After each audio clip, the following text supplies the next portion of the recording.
大纪兴武18年，徐牧以身入局，助袁讨清君侧，斩奸相萧远禄，袁讨黯然离世。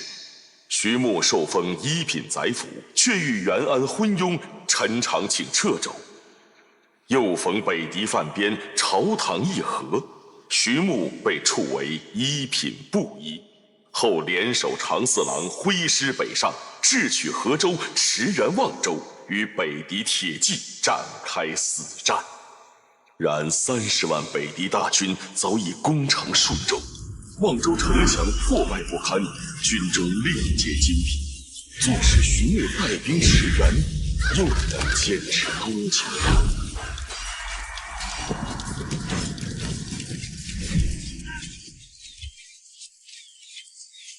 弓箭手，好射！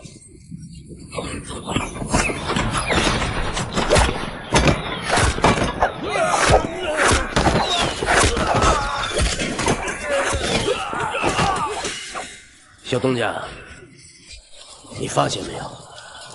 他们擅长骑马冲杀，但攻城这种事情，并没有太大的优势。只可惜啊，挖的战壕和陷阱都用完了。城卫4火，在，扔火油罐。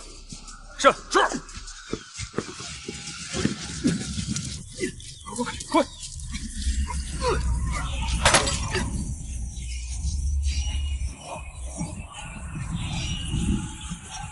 看，敌人退了。连老将军，这一次敌人受挫，下一次便是武功。是时候该撤离望州了。什么？放弃望州城？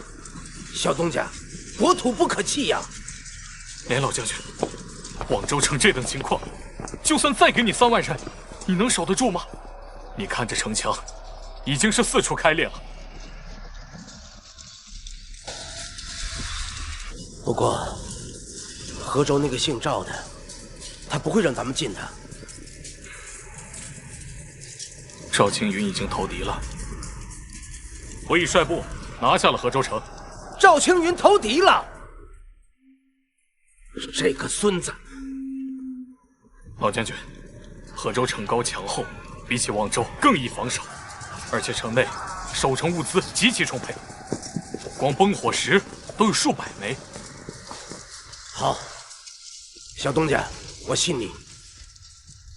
老将军，这次敌人的统帅是何人呢？是北狄韩王的胞弟拓跋肇。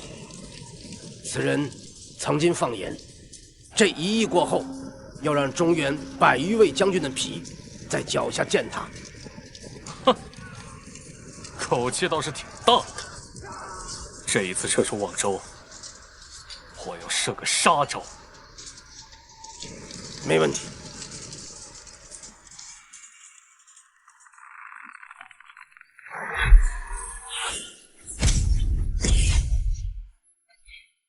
吴哥，我们怎么做这个杀局啊？四虎，你还记得我们在望州城生活了多少年吗？木哥大我2岁，我今年16。四虎，你个驴儿操的，你今年24了。啊？哦，那有20多年了。我等小时候靠乞食活下来的。这数日的攻守，望州早已不堪重负。若北狄再来一轮火崩时，望州城恐会崩塌呀。四虎，一会儿你带人去北城门附近把石板都掀起来。木哥，掀了做甚？取一些易燃的东西，把它埋进去。石板盖上之后，留些缝隙，多灌些火油进去。听木哥的。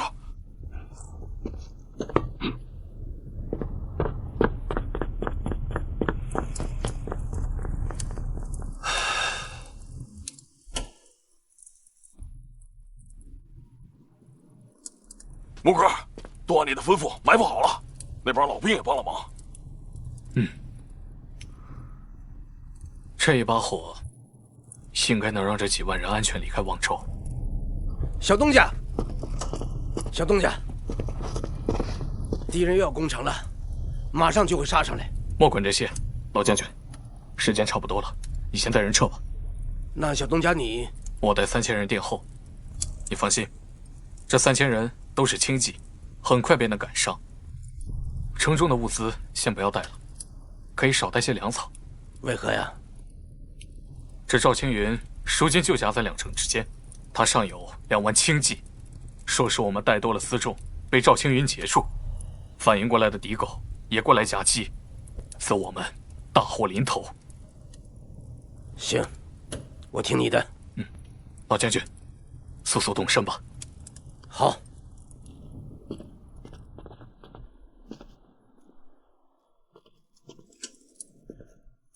小东家，保重。保重。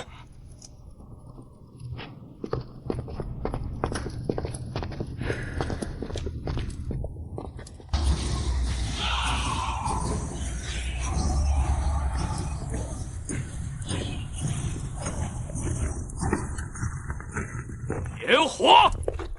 是。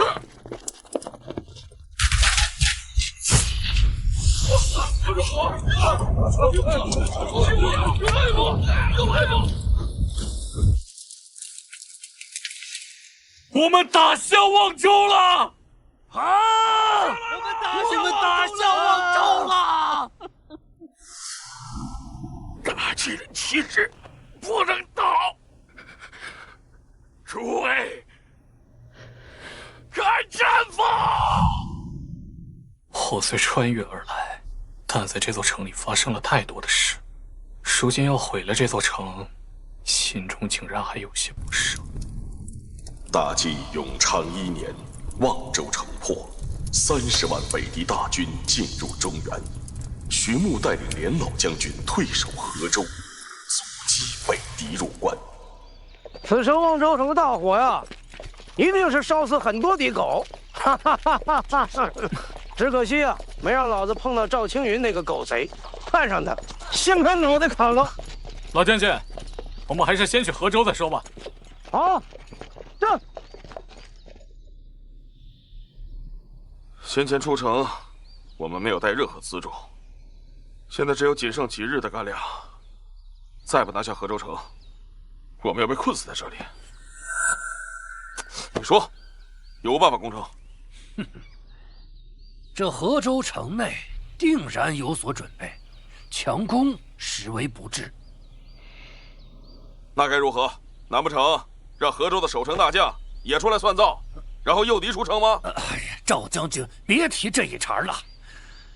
如果按我的建议呢，我们可以围而不攻，可以在就近找一些木材做成梯子，还可以去附近山林里边抓一些逃命的百姓，当着河州的守将面前，让他们成为冲锋炮灰。哎，杀还是不杀，这就很有趣了。这么做会不会太慢了？哎，不用着急，我之前就说过，这望州城是守不住的。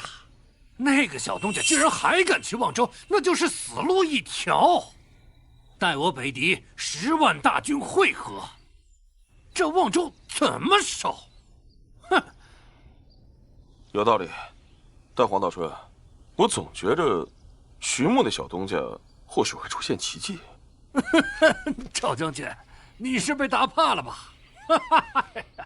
我早就说过，我只是露了一侧，只要他再敢与我对峙，我只要不轻敌，他一定会输得很惨。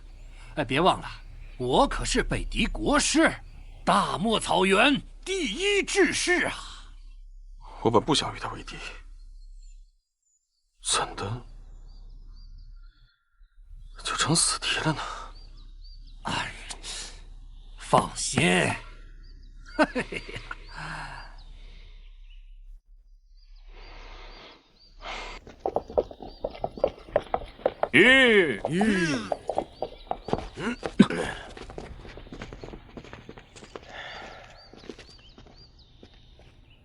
小东家，河州城外有大军围城，想必是赵青云的笑风营，除了他还会是谁？可看见赵青云的哨探了？都叫我追着杀了，他们都以为我不会武功。不愧是小长枪。笑风营应该是消息闭塞啊。咱们这边5万来人，可轻骑只有3000；笑风营4万，可轻骑却有2万。这仗不好打呀。是啊，如果他们冲杀起来，我们的营兵会损失惨重，一定要止损。这些人都是未来我们守河州的重中之重。小东家有什么想法？常威，在。带人去林中多砍一些树木。小东家这是要做甚？做拒马墙，只要把他2万骑兵拦住了，剩下的1万步兵不足为惧。是。徐将军是想诱敌？诱骑兵而来的话，赵青云肯定会跑。这个狗夫最是胆小。残兵败将，诱敌深入，哼，上策。这诱敌的人选，还得是老将军才行。本来无求鸟事，去趟又何妨啊？我们从河州城而来，笑风营还不知道消息，定会以为望州城已破。老将军是慌不择路，逃奔河州而来。赵青云这个人最是贪功，如今他丢了河州城，他还需要其他的东西做降敌的投名状，而老将军的人头最为合适。他见着老将军败军而来，定然会出城追杀。这时候我们便以拒马墙为之，在官道上埋下木戟里，等2万骑兵冲杀而至，埋伏在2侧的人马便一同杀出。到时再打响箭，让城中余文率8000人前后夹击，则大事可成。这就是四面埋伏。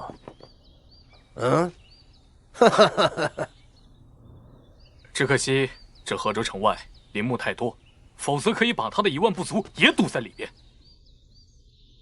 这萧风营不灭，终会成为敌狗的忠犬先锋。小东家，这破敌第1功，老夫送给你。老将军，保重。走了。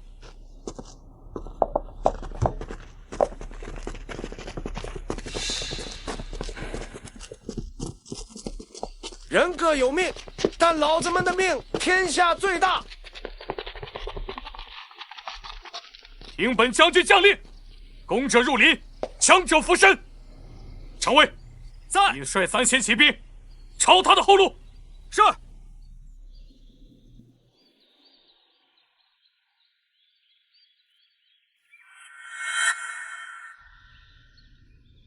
哼，城墙上那人，我估计是个反贼了。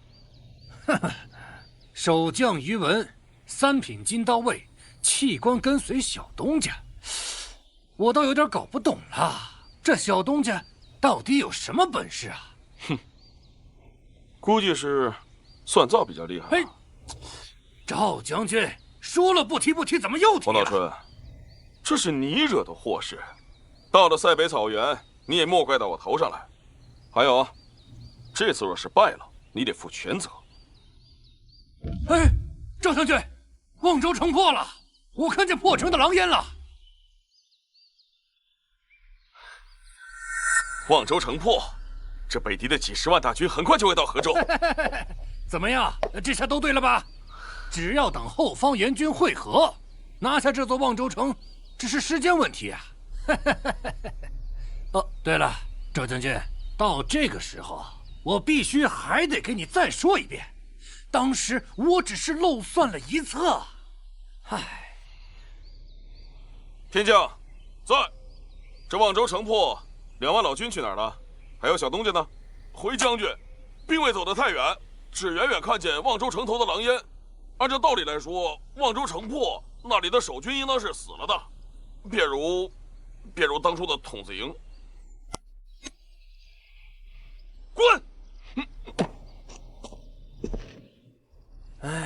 这望州城啊，常年鏖战，城内早已残破不堪，拿下望州只是时间问题。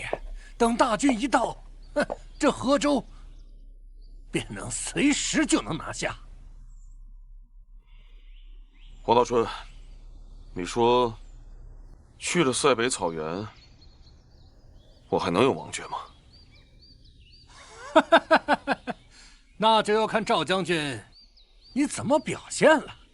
如果说你立下几个大功，说不定入城之后能封你一个三州王爷。妈的，笑得真阴！这次丢了河州，若是没有军功，北狄怕是会把我当成丧家犬来打。报！赵将军，后方约莫10几里处出现了老卒营的残军。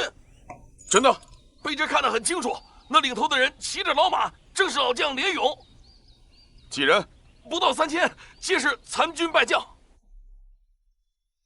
连勇曾带兵围堵陆离王的老将，若是割了他的人头，即便不算大功，但好歹对北狄也有个交代。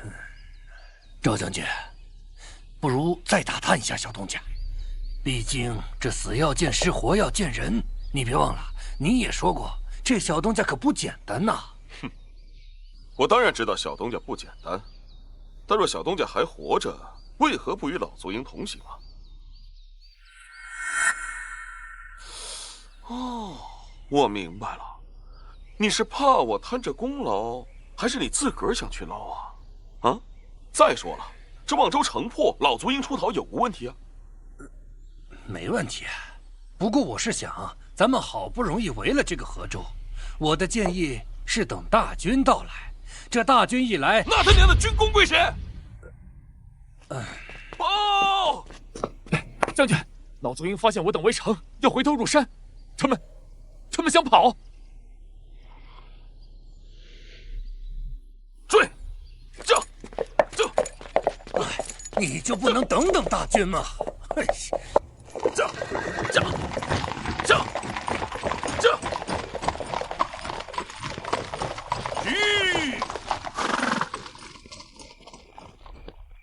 快，点马灯，追杀老卒营！可汗有令，小手败将连勇。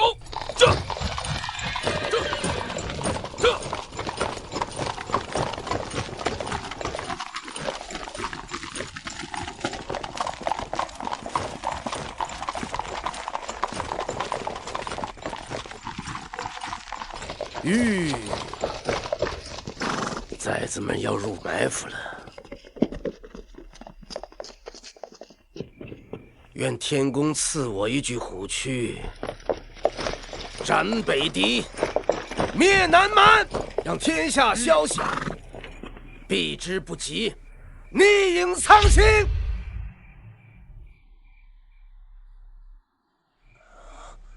感觉不对。哪里不对？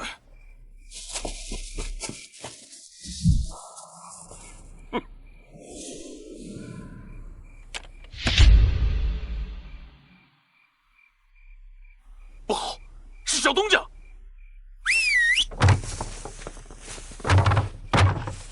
啊，好多巨马强，小东家摆了巨马阵。这些老卒故意当诱饵，引诱我等来送死。赵青云，你通敌卖国，我要替天下百姓，替陛下斩了你的狗头！小子们，上！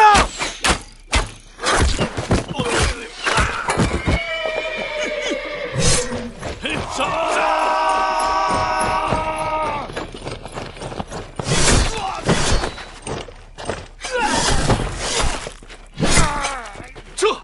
循着原路返回。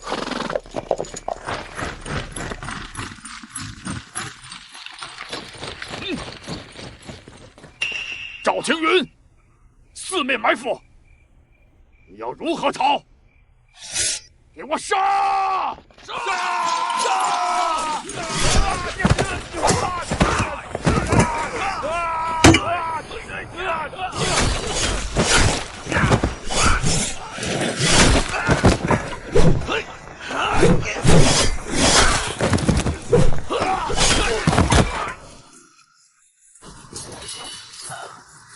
我们跑不掉了，这是四面埋伏之计。当初我就跟你说莫追莫追，莫要贪功，你就是不听。闭嘴！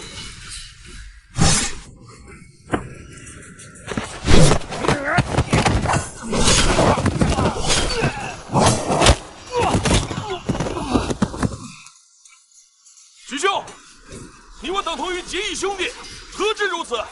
不如这样，你放我离开，这河州城我便送你了。你的河州，那是天下百姓的河州。徐兄，我好不容易走到今日，你我固有分歧，但我却从未想过害你啊！狗东西，闭嘴！走，去消暑。是。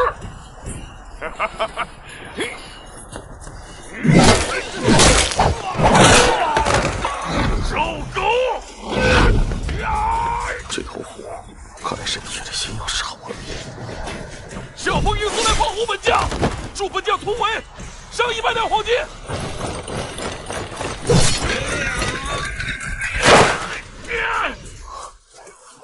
常尉，在，带人去冲阵，防死虎。是，小东家。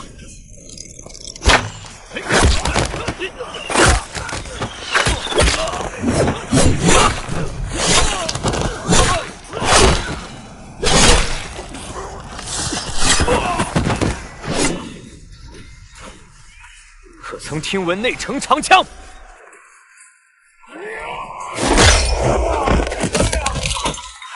听闻广州猛虎，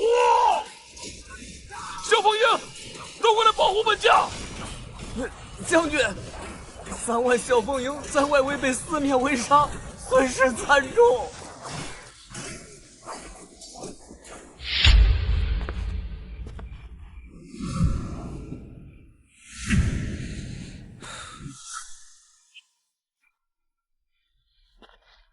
我赵青云是征北将军，是三州王爷，一步一步打下来的荣华富贵，我有无错啊？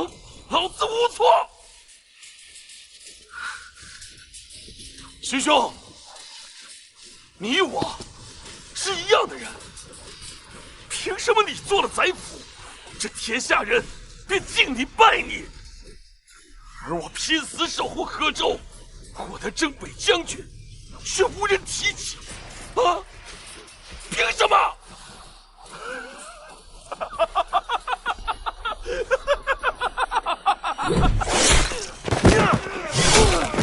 别有，你说我小凤英，为什么偏要帮一个造反的小东家？大计再乱，也是内部的事儿。你卖国求荣，就是千古的罪人。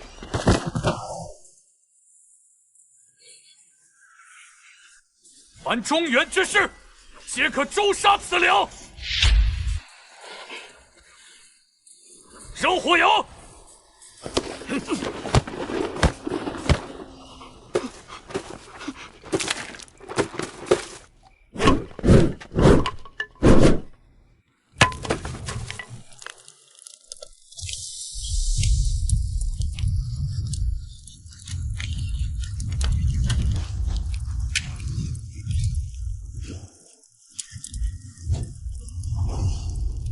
徐兄，你讲过的，我是童子营最后一个小校尉，3千童子营守城殉国，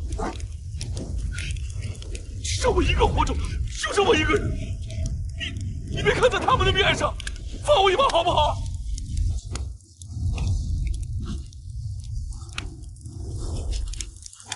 我投降北狄，实在是想做内应。对，我想我去了北狄之后，别立马发动兵变，徐兄里应外合，速速诛杀！徐兄，师兄，要不然我自断一臂如何？对，我身边还有个北狄国师，要不然我砍了他。你娘了个逼的！赵青云，下辈子莫要再当狗了！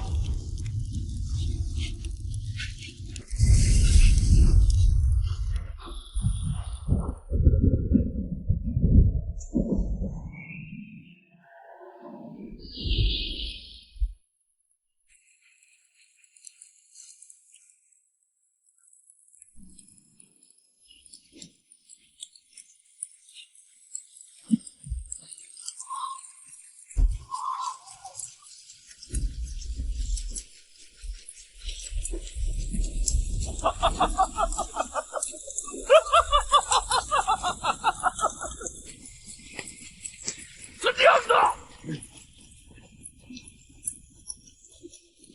师兄，你看到了吗？天宫自有名断。你杀不得我！继续为生！今日赵青云必决，赵青云必死！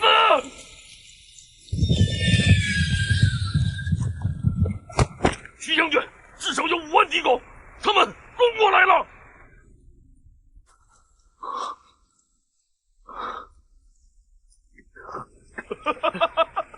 师兄，你杀不了我的，我赵青云注定要飞黄腾达！我没那么容易死！小东家，如果被北狄大军围住，我们阵型一乱，后果不堪设想。主子，河州只有2、3千守军，若不速速撤回，河州必然要失陷。咱们退吧！所有人撤回河州。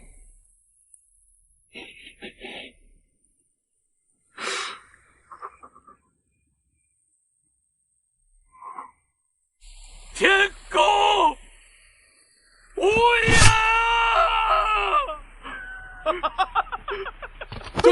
将军，小东家，木哥，走！狗夫，师兄，你杀不得我，你杀不了我，杀不了我！我赵青云注定要升天化龙！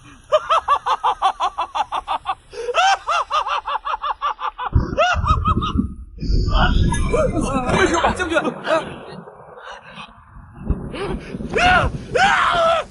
耳朵，我的耳朵！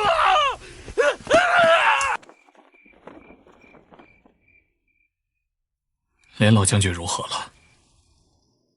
岳莫是怒气攻心，一时晕倒了。徐将军，这天宫为何要帮坏人？若非这场雨，赵青云必死无疑。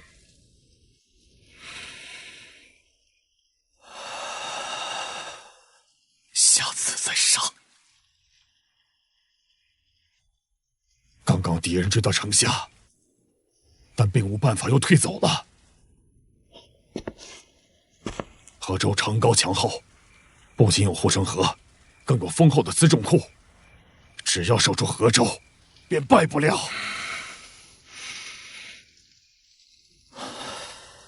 战损几何了？如今河州城内，算上连将军的老卒，尚有4万多人，总计战损7000人。徐将军，我估摸着北狄人准备要入关了，他们一直想入驻中原，河州是最后一座前哨。怎么没看到司虎？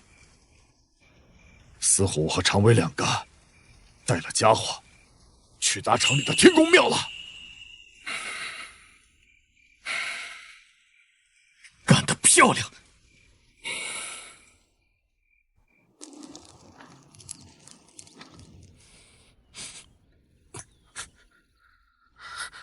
我耳朵呢？找到没有？将军，倒是太乱了，被只马儿嚼了。那马儿呢？跑丢了。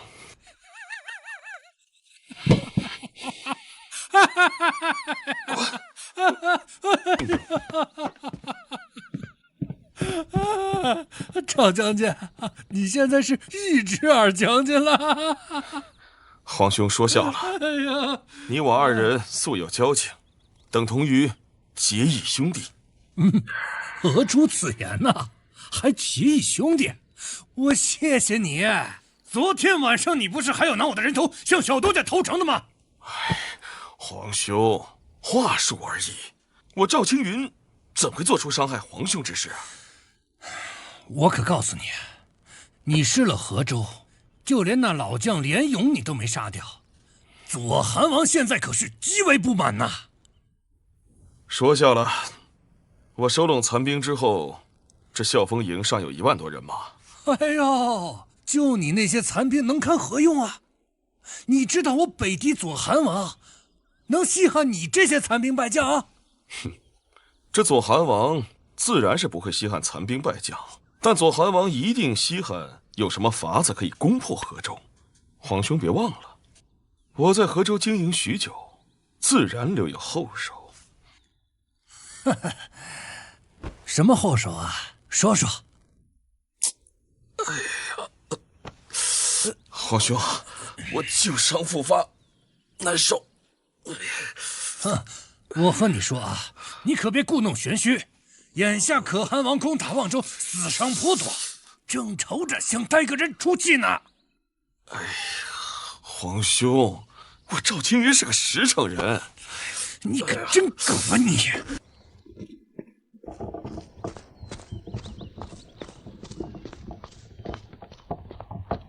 宇文，这街上人怎么如此之多？许多百姓听说是内城来的大军，都纷纷的当起了民夫，帮着抢修关墙。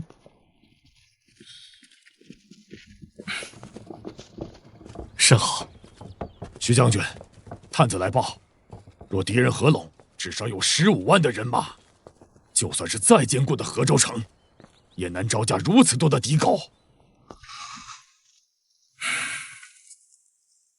宇文，你想个办法，查出赵青云留在城中的案子，把他们都揪出来。没问题。徐将军，长阳还有另一条消息。什么消息？豫州王攻打长阳城，新帝迁都去了墨云州。这是陈长庆的主意。长四郎兵至长阳，墨云营的人不敢打，等着救国营死了2万人后，趁着豫州军还未进城，便带领大军从后门出了长阳，往墨云州的方向迁都。长四郎丢了长阳，长四郎做的第一件事，就是在国庆侯的坟山附近修建了一座忠义庙宇。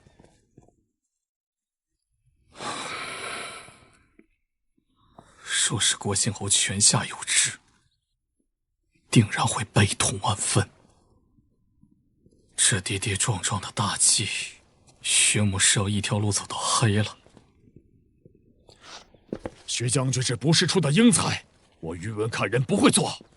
这纷乱的天下，还得靠薛将军来救啊！借你吉言，方才探子来报，说是左韩王为了防止我偷营，立了3座营寨，护成犄角之势。看来这场仗不好打了。啊！这是怎么了？昨夜有人往城里的13口水井全投了毒粉，百姓喝下去，死了7、8人。竟如此歹毒！下毒的人呢？抓了3个，但都设下藏毒。还有几个要偷袭我，被我杀了。木哥，你说我该不该杀？他们应该都是死士，你就算抓了，他们也会自杀。这些人应该就是赵青云的案子，你杀了也无妨。哎，幸好北城门那边有2口井水能饮。这2口井严密保护起来，加派人手巡逻。说是水还不够，便去望州城外的清泉城，那里是长四郎的地盘，赵青云的人应该是进不去的。是。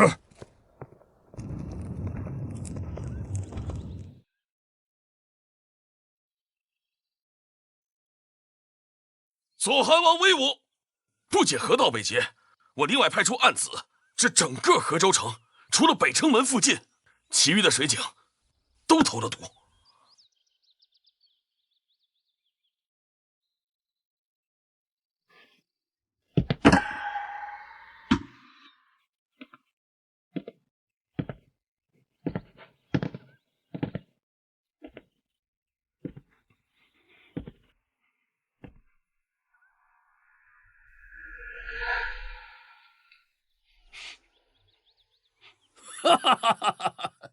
赵青云，这次你能开得了河州城门，我记你一大功。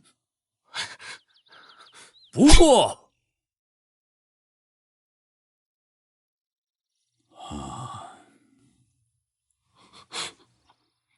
我的安达呼延车死在了长阳。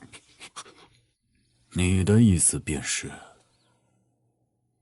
那位小东家下的手？的确，这件事我查得很清楚。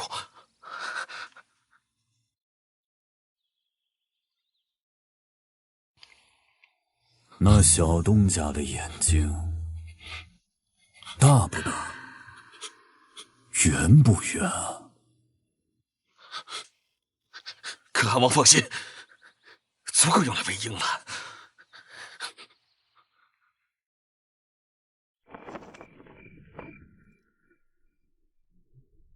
还较劲儿吗？此为何物啊？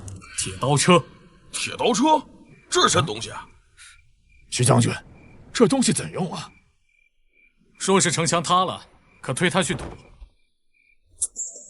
以连某看啊，此物无甚大用啊。如果城破，意味着敌人势大，即便用此物来堵，那敌人也可以翻墙而入啊。老将军说的有道理，但若是此物使用得当，便是一道移动的城墙。你看这上面有几十把钢刀，若是敌骑来袭，怕不是要戳成无数个窟窿出来。徐将军的意思是，用铁刀车来对付北狄齐军？有这个意思。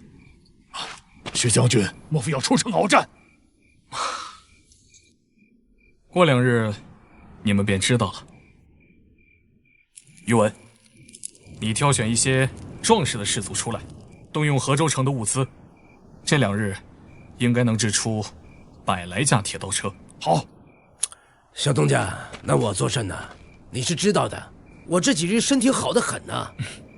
老将军，你莫要着急，你是我们的杀招，你带2万人就埋伏在城北附近，多带箭支。这话是何意呀？难道敌人要破城了？这城中有不少内应，既然揪不出来，那就将计就计，杀一杀敌狗的威风，壮一波守军的士气。看来小东家是有计策了。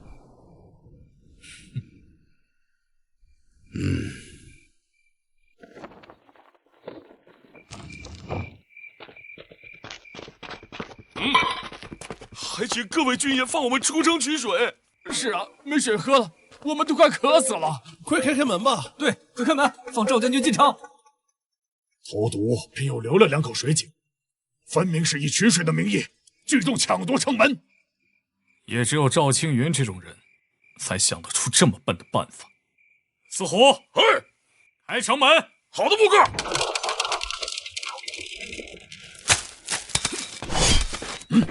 兄弟们，城门开了，跟我走！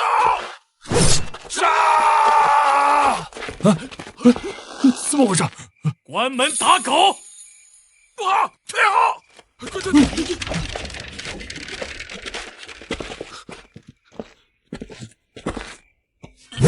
让你们退了吗？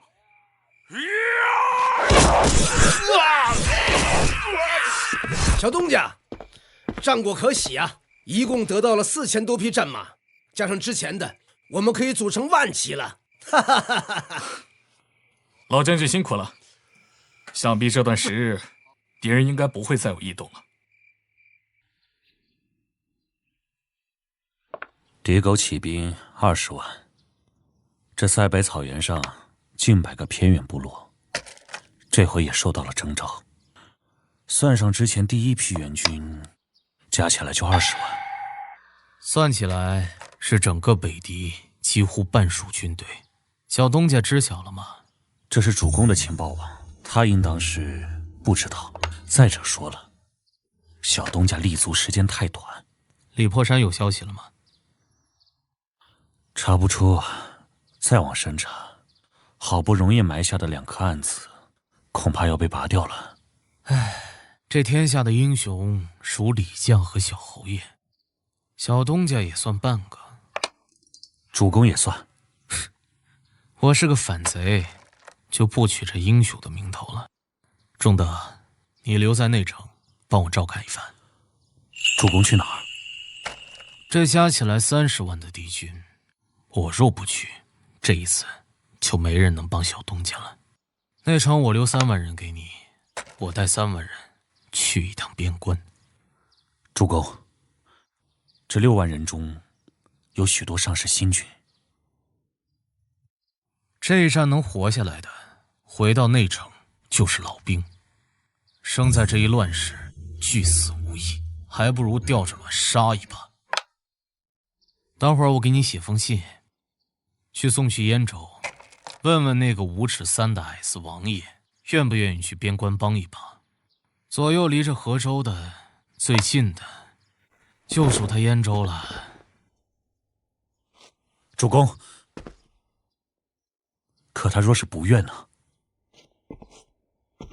那就算了，等老子回过神儿，亲自去一趟燕州，把他吊着打。吾刘仲德，恭候主公凯旋。徐将军，这左汉王莫非是怕了吧？敌人应该是在等援军，看来他们这次是势在必得。新地迁都，内城混战，那些个定边大将还有外州，个个仿佛国中之国，各自为政。说是敌人想吞并大计，眼下就是最好的机会。那接下来岂不是会有源源不断的敌军来袭？给禹州王去信了吗？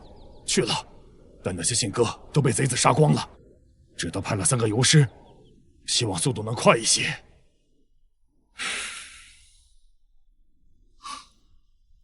欲问，火崩石、木炭还有火油都准备好了吗？徐将军放心，都备着呢。雷木也有上百颗，亦可做长枪。徐将军要这些做什么？做杀招。幸好这河州城内有如此多的守城物资。赵青云这个狗夫，天知道费了多少力气才搜集这么多东西。不过现在都是我等的了。哼！这个贪生怕死的狗夫，经营河州这么久，自然是有不少底气。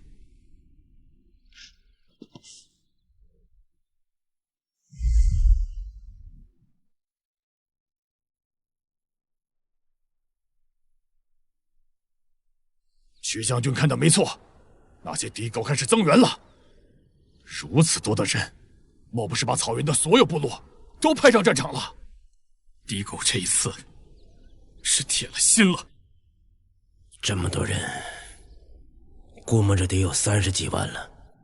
边关100年来难得一见，我连某有生之年能参与这么大的战斗，死而无憾了。我们的背后便是中原腹地。说河州城破了，则山河硝烟四起，百姓生灵涂炭，永无宁日。我等身为士卒，守不住这中原河山，与朱权何意？好，连老将军曾经说过，士可亡，而中原河山不可亡。不可亡！不可亡！不可亡！不可亡！不可亡！不可亡！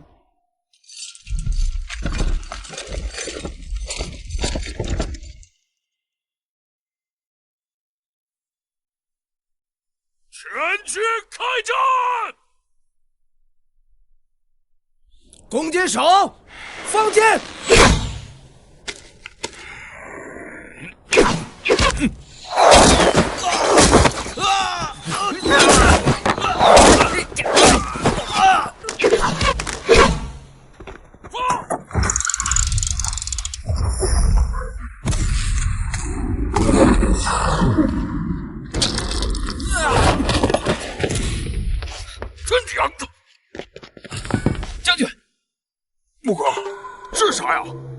这是我研制的飞火枪，点燃之后，投向敌人的云梯。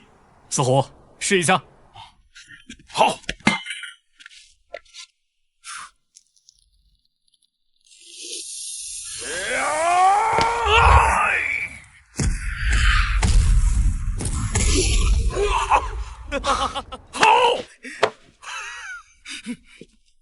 好，四虎，接着打，瞄准点。好嘞，来。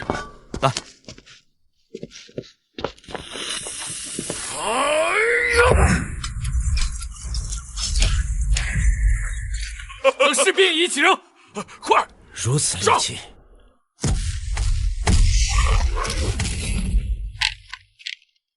赵青云，那是什么东西？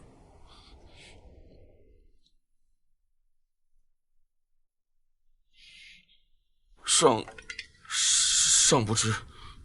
真是个废物！来人，通告前线大军，攻破了河州，南下屠城10座，且有一场快活。是。好好看看我们北狄人是怎样养羊的。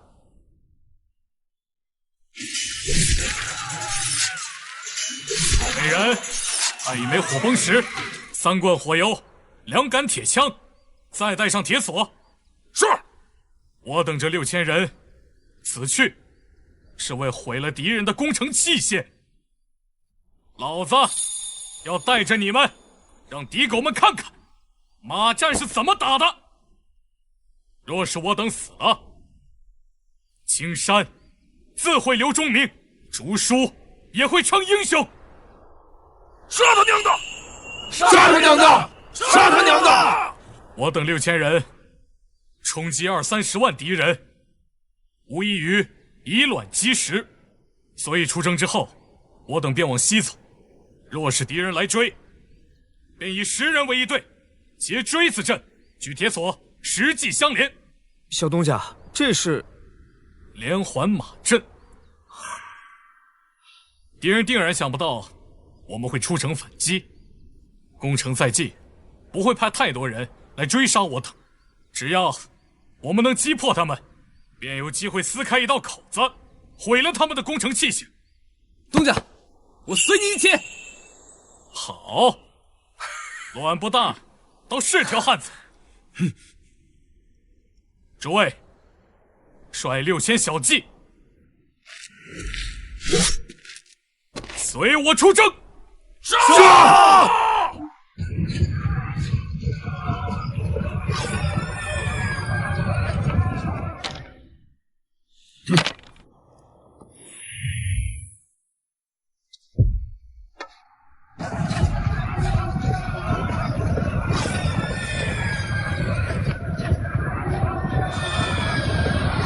韩王，这截杀小东家由我等来做就行了，你何必亲自出马？哼，杀他是为了乐子。不过这小东家有点手段啊。我草原帝国的子民能杀得中原人不敢相抗，不是没有道理。不说这100年，即便是往前推个300-400年，中原王朝鼎盛之时，尚且不敢以奇行之军与我北狄拼杀，这小东家怎敢呢？啊，10马连环，怕不是叫个傻子连环马？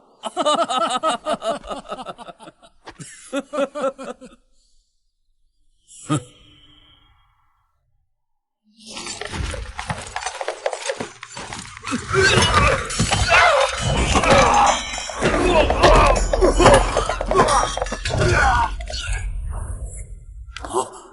杀！保护北韩王！保护北韩王！保护北韩王！撤！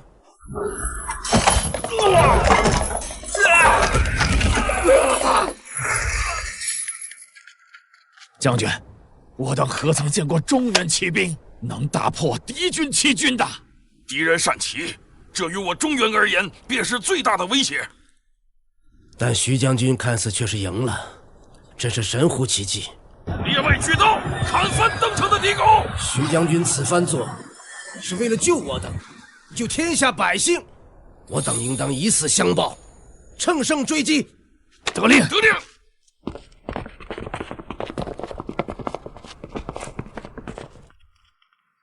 全军预围。斩损！将近14000人。这便是差别了。什么样的将，就带什么样的兵。莫非是说，我以北狄的韩王，敌不过一个小东家？哼！小东家居然逃出重围了，天知道他想要干什么。小东家这一手绝地求生，当真是玩得不错。如夜，鸣金收兵，10万敌骑分为10组，轮番夜射城关，绝不能给中原守军放松的时机。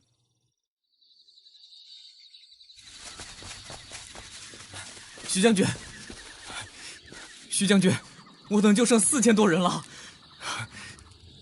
还是那句话，打仗没有不死人的。说是我等不出河州，不替河州分散压力，凭着敌人精良的攻城器械，河州定然是守不住的。徐将军，若是敌人的战事停了，那我等该怎么办？先暂时休整，到了寅时，再绕到敌营去。四虎，带些人跟我去伐林木。是。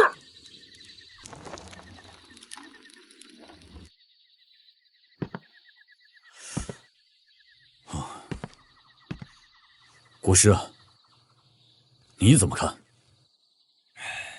这10骑连环马的确是非同小可，但我北狄轻骑却不善军阵之法，恐难成此一军。我就想不明白了，原本胆小的继人，跟着这位小东家，为何能一下子变得如此生猛？报，韩王，有人投营。哼，我早就料到这些宵小会来捣乱。去，通告各个部落，留在营地莫要出营追击，留在营地小心防范。投石车，哪来的投石车？可汗，依我猜测，此前至少有3万敌军埋伏在此附近，这会儿趁我军疲乏的时候发起进攻。召5万轻骑，随我出营绞杀。我等临时赶制的投石车，怕是用不了几次就会坏。四虎，还剩多少火崩石？木哥，还剩30枚。够用了。徐将军，要不要回河州？我等在河州城之外，那左韩王便如鲠在喉，要时时担心。营中不仅要留人马，还会派大军来追杀我等。如此一来，便能给河州城的守军分担巨大的压力。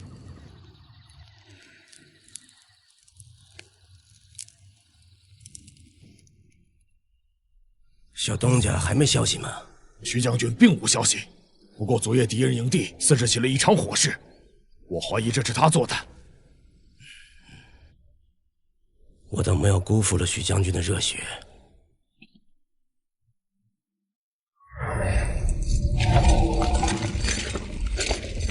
敌人又要攻城了，尔等斋公，随我守住河州。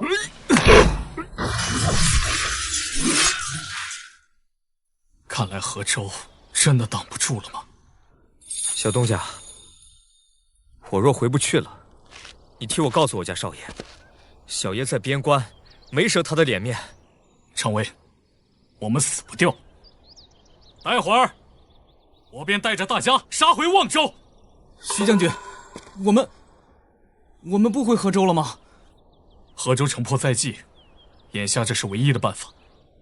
敌人举30万大军来攻，若敌后方空虚，我等深入草原，在后方侵扰，就能牵制住他们。徐将军，我等就3000骑，当真要入草原吗？当真。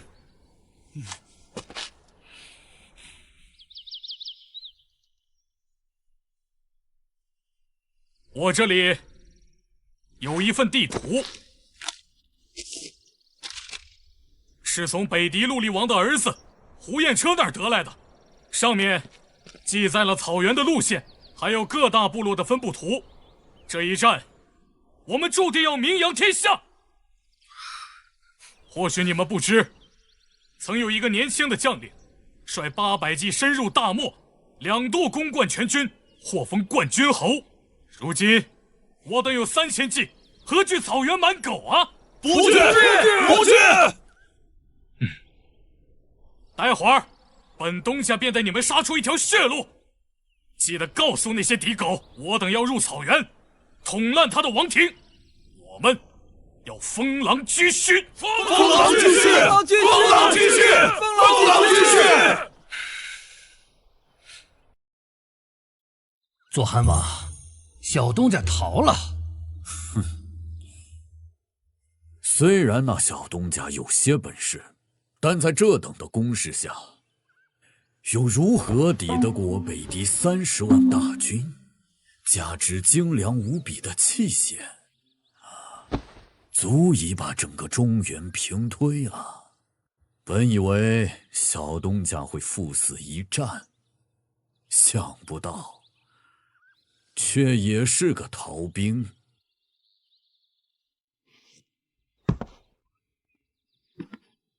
去，派人给我截杀他！豫州3万黑甲军入城驰援，恭迎豫州王救国。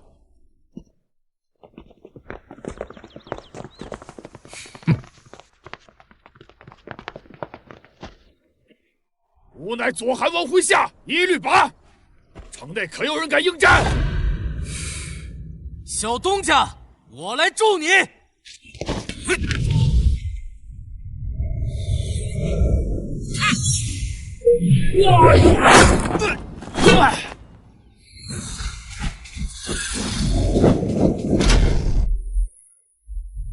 那又是谁？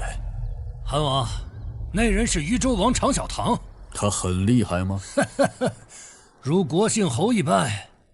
中原王朝都乱了，这些人想做什么？我塞北草原的子民，乃雄鹰的后裔，莫非做不得这中原之主？韩王放心，北狄人定能称霸整个中原。好了，闭嘴吧，一只耳。哼！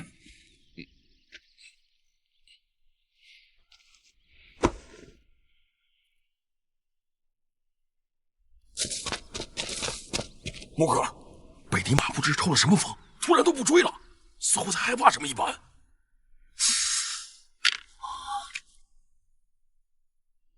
来将可敢留下姓名？我是你爹，狂妄！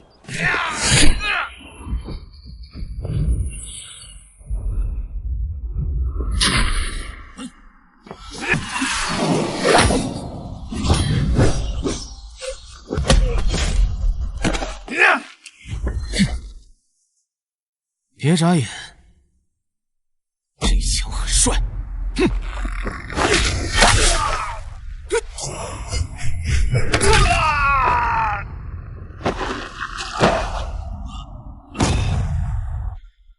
这便是豫州王。韩王，小东家率领3000人马往北逃离，已经过了望州了。过了望州，这傻子想做什么？依我看来，他是想吸引追兵，帮河州城解围吗？听迎宾说，他们是想去漠北草原捣毁王庭，还要封什么狼居胥？封狼居胥，那又是什么东西？我3万轻骑，拦不住一个3000人的残兵败将。该死！等我攻破了河州城，本王要亲自扒了他的皮子。本王便不信了，什么狗屁的豫州王，能拦得住我北狄30万大军？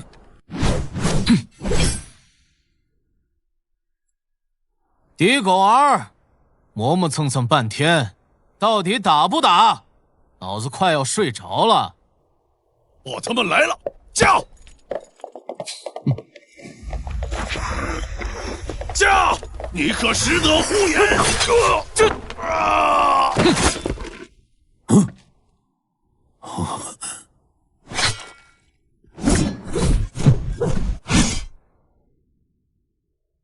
小东西，我困了，晚一点儿，再找几个能打的过来。哼。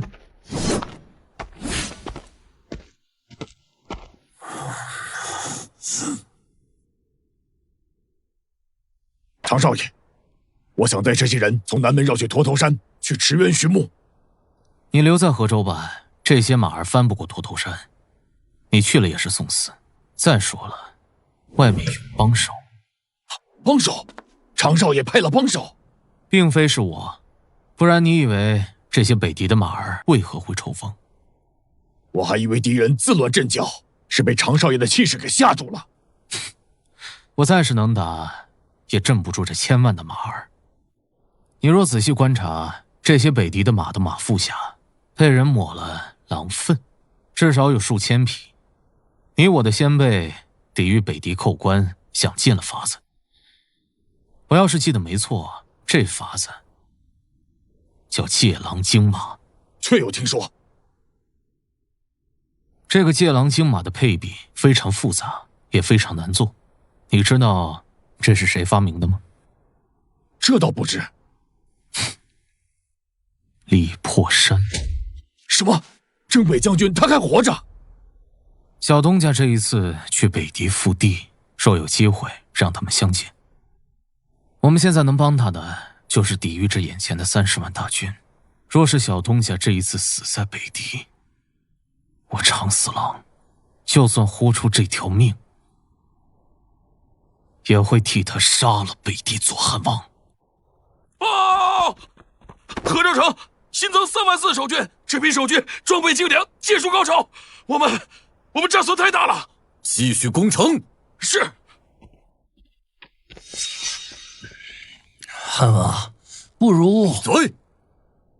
攻不下河州城，何谈入主中原？报，韩王，那小东家带着3000骑攻下了庸关。什么？庸关不是有守军吗？庸关只有几千人，守军被小东家诱敌出城，一举全歼了。那追剿的万骑呢？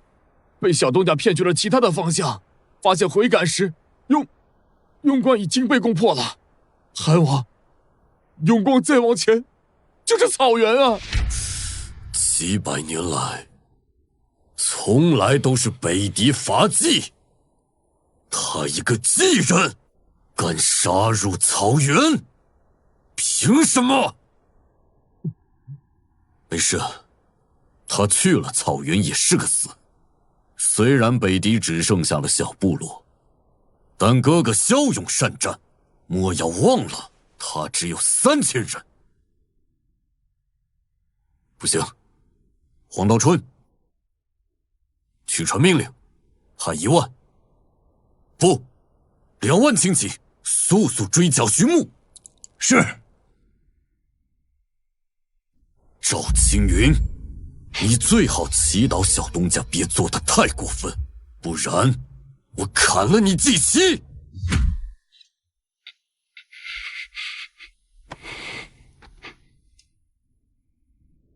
大军继续攻城。杀！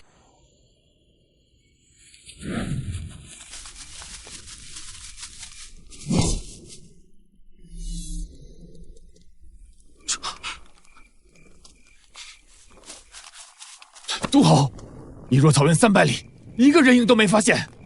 狡猾的中原人，这长长的烈火狼烟，一定是中原人的诱敌之计呀！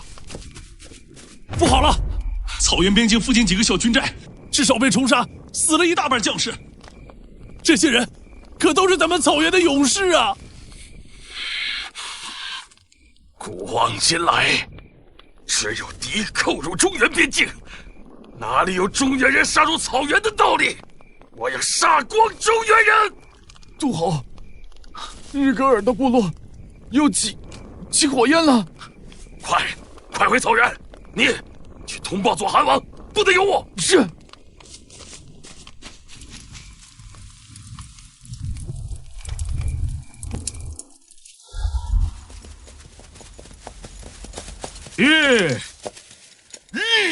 中原人，数百年来到这儿的，只有我们了。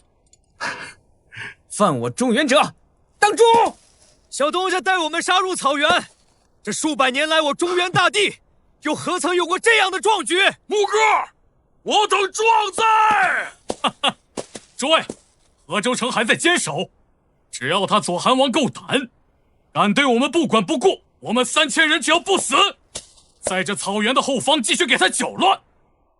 前线的敌人大军士气必崩，我们现在要做的便是长驱直入，力挺扫穴，一举荡平敌军。记住我说的话，不要交战，遇到敌人便跑。是。齐枪所指，寸草不生。随我冲锋！驾！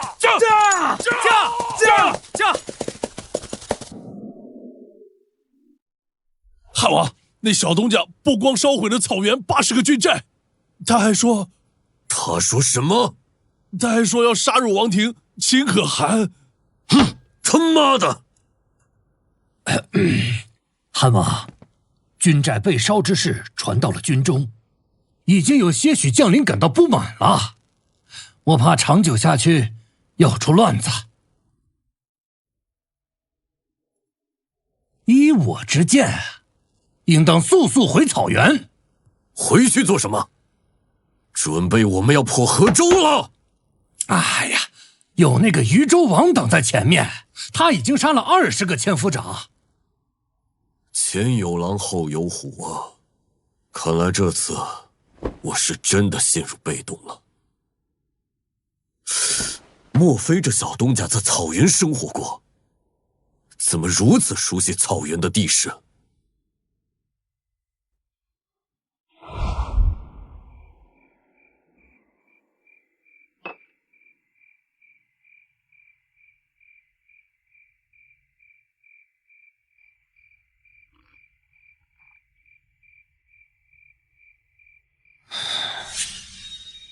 喂，北狄的老狗，你们有没有能打的？若是不行，你们5个一起上也行啊！左韩王，那位中原的渝州王又在诺战斗将了。哼，别理他。赵青云，你速带着本部人马从草原北境合围小东家。若此事成了，本王不会追究你的罪责。诺，必不负所托。国师，你同去吧。韩王，我还需要继续留在此处为你出谋划策。毕竟我可是大敌第1军师。妈的，2条中原狗，真是靠不住。哎，一只耳，你是不是怕了？我会怕他？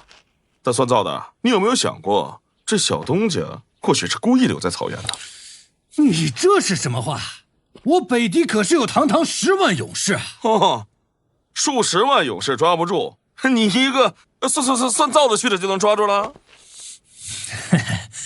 抓不抓得到我不知道，但是我知道我有2只耳朵。垃圾东西！傻逼东西！傻逼东西！傻逼东西！傻逼东西！哎！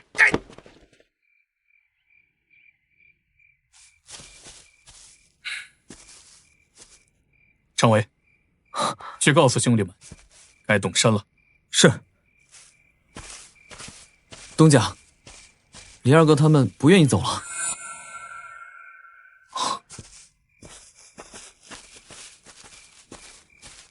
徐将军，我等便不走了。马儿死的太多，又顾着我等，恐怕会慢了速度。若如此，我等羞愧难安呐。本将军带你们来草原，只要还活着，便一起回去。徐将军莫劝，能来草原这一遭，我等已经无憾。憾什么憾？常尉在，带人把他们绑到马上去。是。回了内城，只要还活着，我给你们养老。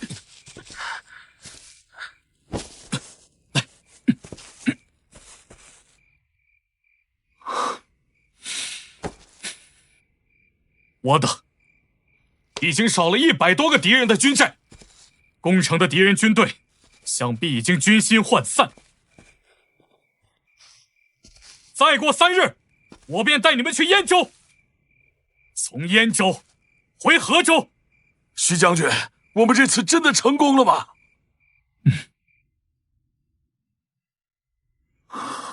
大团打不过，我偷你3个塔，就问你怕不怕？木哥，木哥，前方20里有一座祭祀龙城，那里有好多羊。我想喝羊汤。四虎，带人去烧了它。好嘞，木哥，兄弟们，跟我走。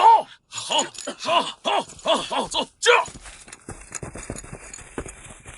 回内城，羊肉汤子管够。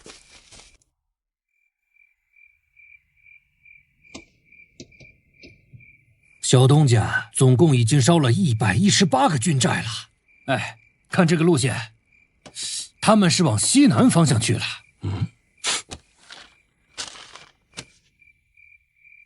他们想撤？有可能。攻入北狄王庭，击杀大可汗，很有可能是他们的攻心之计。不过没关系，我会提前在他们的行进路线上设伏，这样便可一举击杀他们。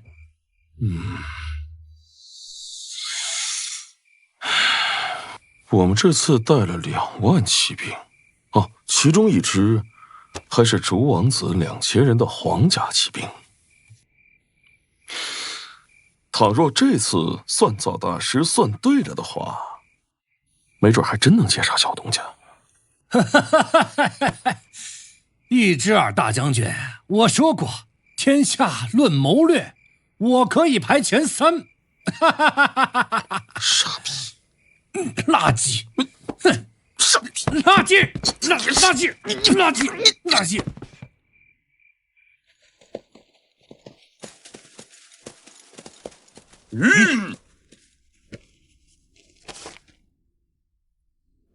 常尉，看看。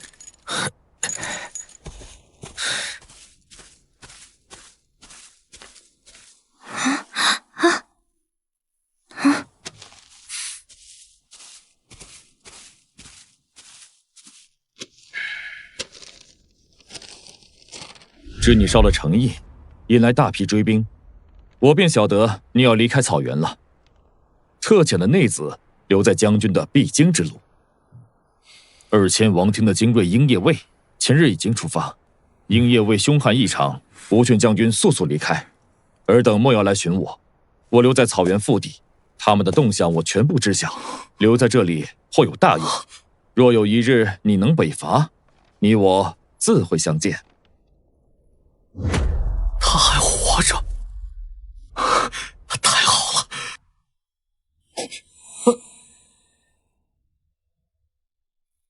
人呢？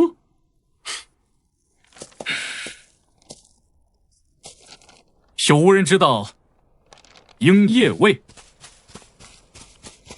徐将军，我似是听过，鹰夜卫便如北狄狗信奉的神鹰图腾，特地选了各个部落的悍勇之士而组建成的，是王庭精锐护卫。据说由于条件苛刻，不到万不得已，轻易不会出草原，以攻卫王庭为己任。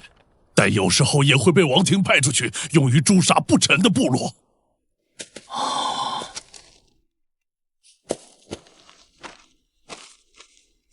走吧。这。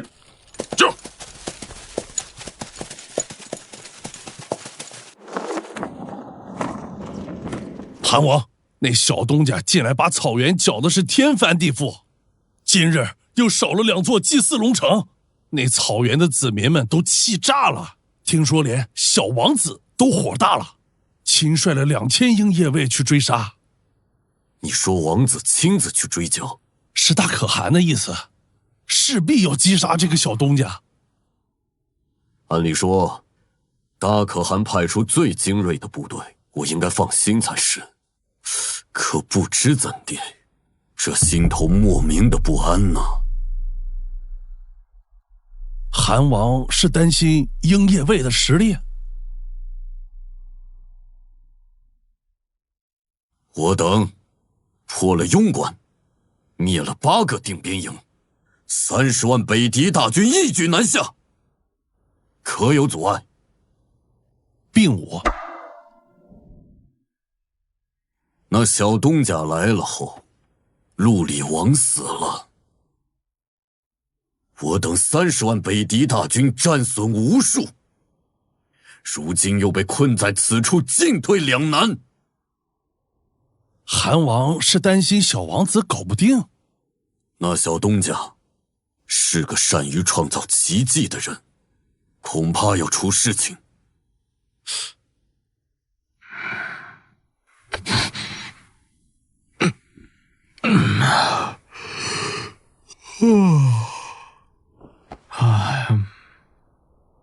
哎，狄狗，昨日不敢打，今日有没有能单挑的？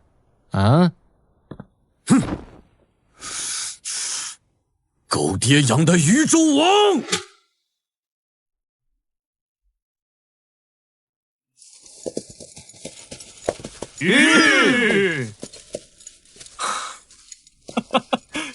兄弟们，前面便是狼山了，翻过狼山，我们就能回河州了。好！木哥，我去前面探探路。好，驾！小心啊！驾！驾！驾！驾！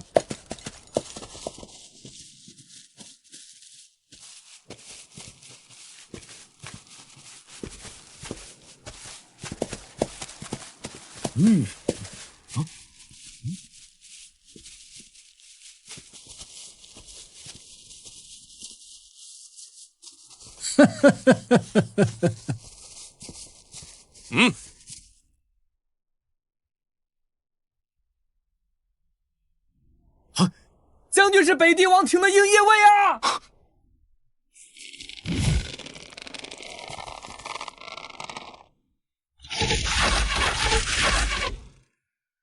决断！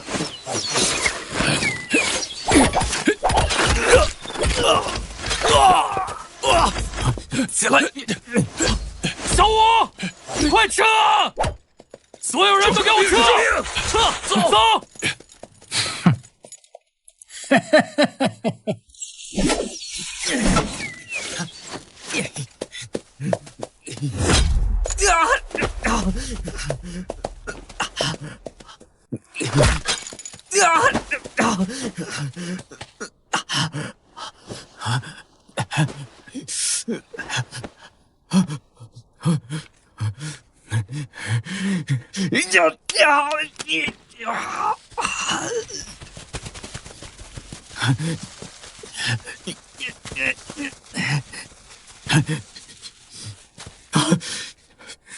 落马者，公卿赴死。小爷我自己赴死。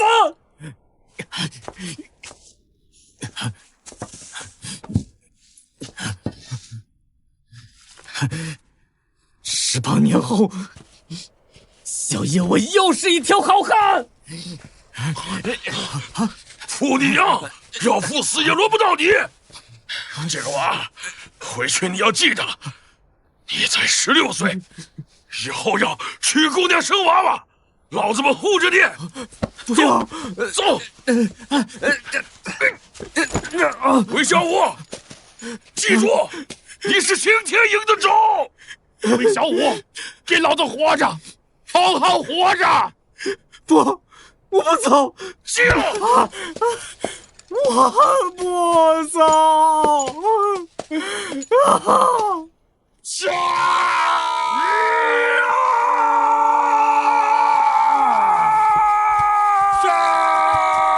别去！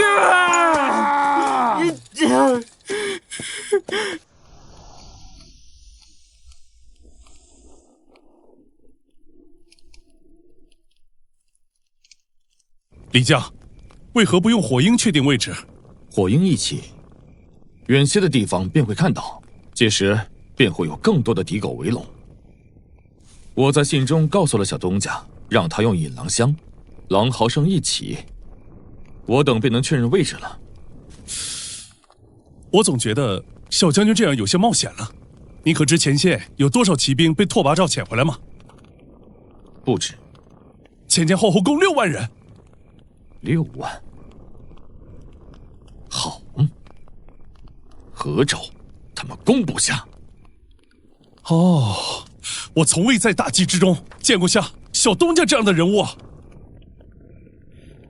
诸位，我大计尚有好儿郎，待会儿狼嚎升起，我整个狼山的狼群便会出阵，诸位便随我冲杀一轮。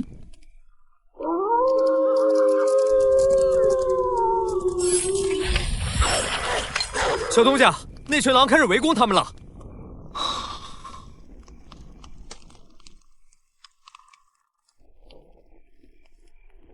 诸位，我想回去。木克，回去做甚？杀王。好。诸位，追杀我们的是可汗的儿子诸王子。或许10年后，他就是新的可汗。我这把弩有200余步的射程，今日就是杀他最好的时机。四虎、常威，在。你们2人换上敌人的袍甲，跟我一起折返回去。我来杀王。好。你们2人找机会诛杀叛贼赵青云，还有狗贼黄道春。是。你们其余人在此等着我。说是我1个时辰后没有回来，你们便自行南下，回河州去。不，我们随你去，我们随你去。诸位，请听我一言，群狼就算再凶猛，也敌不过3万大军。我们也只能在混乱中找机会。放心吧，他们想不到我们会折返回去的。四虎、常威，你们2人若是找不到机会，不要恋战，速速回来。是。四虎，你听到没有？你个驴儿操的，这次千万不能冲动。都听木哥了。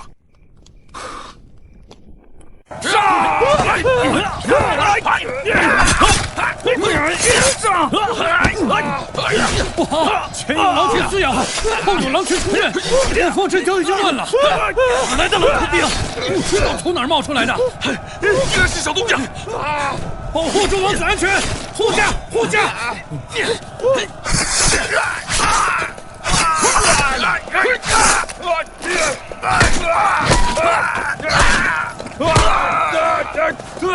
数万大军，2000营也未，怎会如此？他娘的，给老子让开！老子杀过这帮贱人！走开！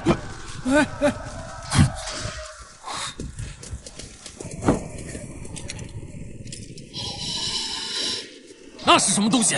不好，小东家！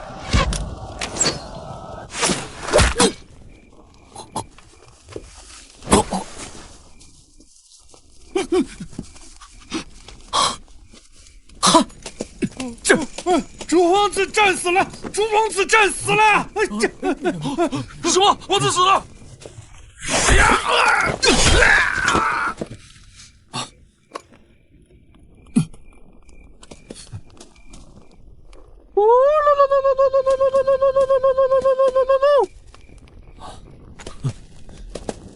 驾！驾！驾！驾！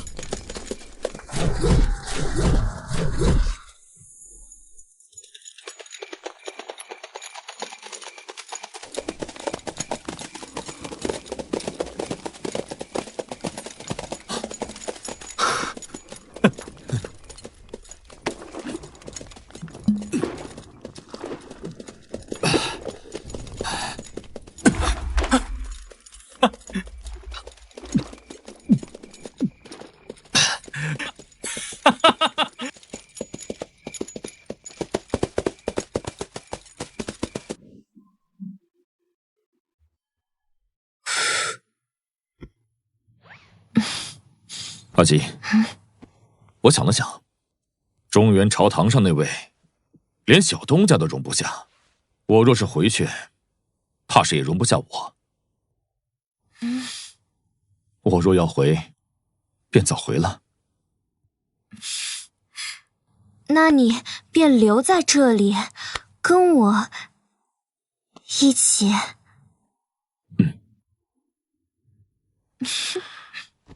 我想清楚了一件事情，约莫是那小东家还会回来，我便等着他。只要我还未死，便都等他。永昌初年，一品布衣徐牧带3000骑入塞北草原，杀敌4万，缴获良马1万。狼山一战，与外人从中单骑飞马，怒削北狄王子霍华轴的首级。后遭遇100年一见的草原冰雹阻拒前斗，一品布衣徐牧退居于北狄王庭500里外，深憾之。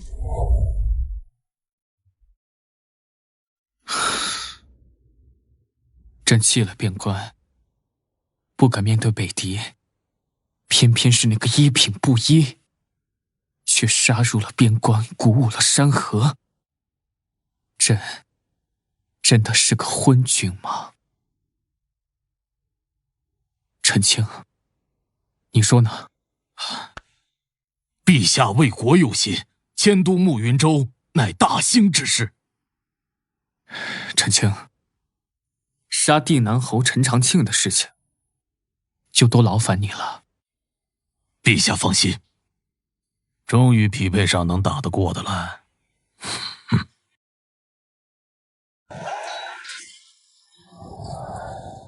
宇宙王，徐将军杀出草原，会不会和退军的北狄人撞在一起？他不会的，他会向北面绕开。家穷人丑无耻3的燕王公孙祖定然不敢阻拦。该死的，我让他带兵驰援河州，他居然敢不来！唉。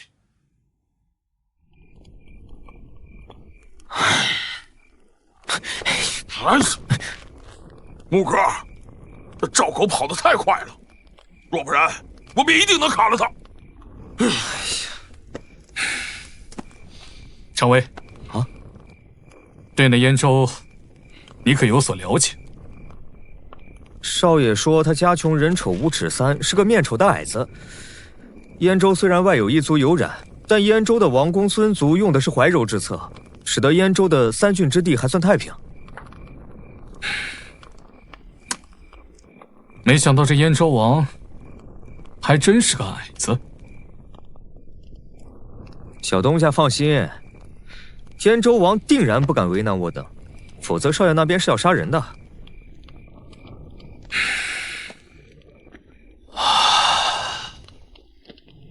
小侯爷，我徐牧敬你。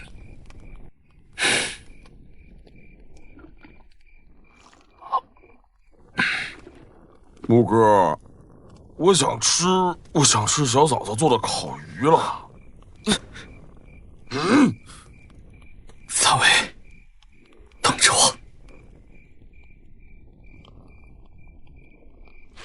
木哥，这次回去我们怎么办呀？我们还是入蜀最为合适。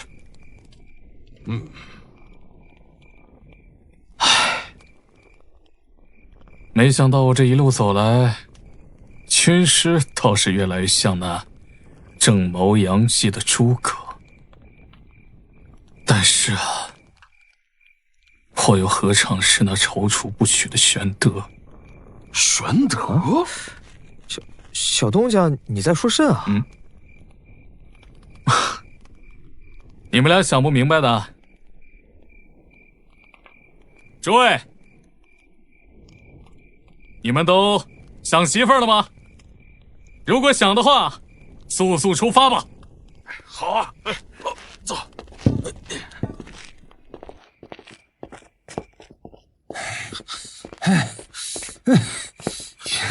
医师啊，我们死路一条了。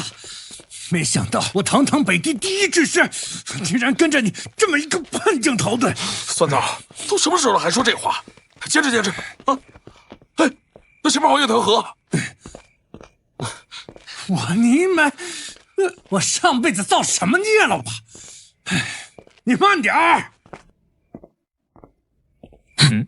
我还真以为你死在了草原上。我正准备去忠义庙，在小桃桃的旁边，给你找一个好坟山。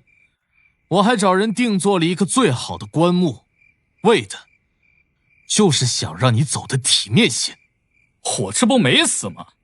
等我把话说完，我正准备给你做个风光大葬，杀入草原，挑了北狄王子，算得上国之大事了。若不然，在你头七的时候，给你请个10个8个的戏台班子如何？听着确实不错，但常少爷，老子真还活着。算了，别骂舒服了，说正事吧。我从渝州带来的兵会留在河州，加起来差不多有2万人。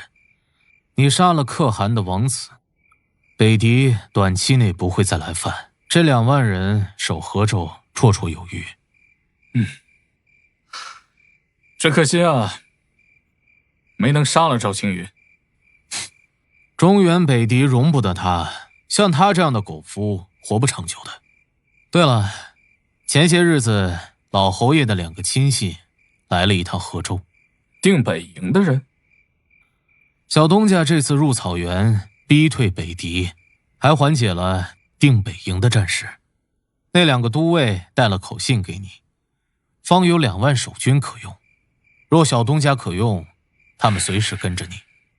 外加上老侯爷之前给你的8000虎符军，还有你藏在那些庄子里的人，加起来足足4万精兵。还有你藏在那些庄子里的人，加起来足足4万精兵。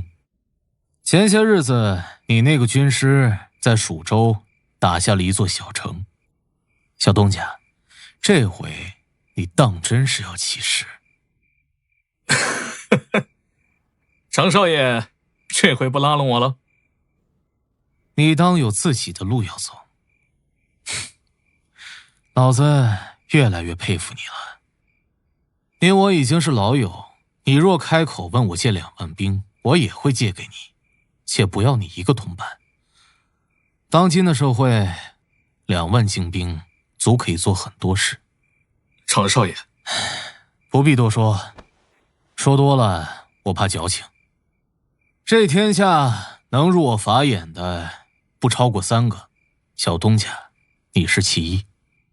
你我已然是老友，老子真不希望跟你打一仗。你且去蜀州吧，我等着你去做蜀州13郡的王。你走吧，老子懒得送你了。常少爷，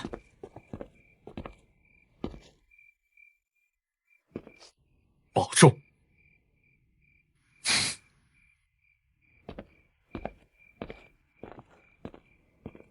徐将军，他怎么了？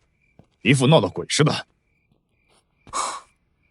宇文，蜀州三王的事情，你知晓多少？只知蜀中三王的割据已经近100年了，之前给长阳的岁贡都是3家一起凑的。那他们之间的关系和谐吗？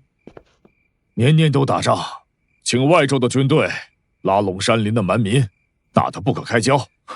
宇文，你带大队先入蜀州。文龙先生已为我打下了一座小城，大军先驻扎在那里。啊，徐将军不跟着一起吗？我先回趟家。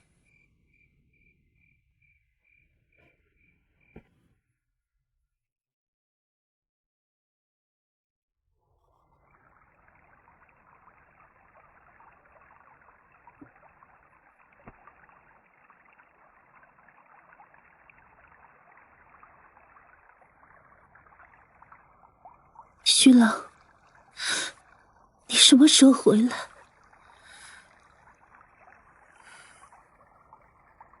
采薇，采薇，微意作纸。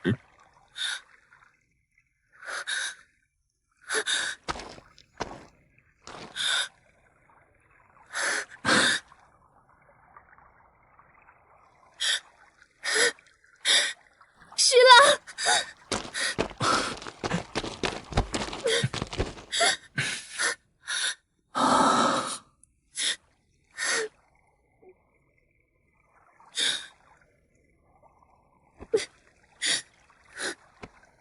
太好了，有烤鱼吃了！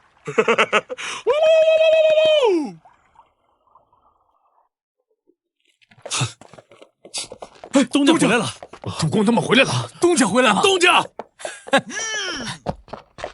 东家，东家，慢点。哎呀！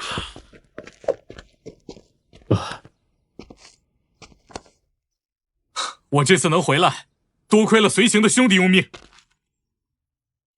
还有你们，不仅替我守好了庄子，还为我打下了一座城。我徐牧拜谢大家。使不得，东家，使不得呀！诸位随我，都是为这天下走一遭的人，都是志同道合的战友、兄弟、朋友。以后啊，就唤我一声东家。我等之间并非君臣。是，东家。我东家如此一来，便要出事了。胜哥，叫人去准备酒，今日的扶风城大醉一场。得嘞，好，好，走，走。走，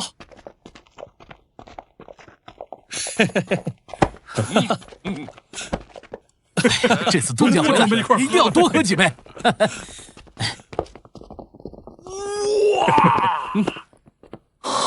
小东家，这位是李将军。李小婉，你徐牧，这扶风城便是我和文龙先生打下来的。真的假的？东家，李将军在打仗这块还是颇有天赋的。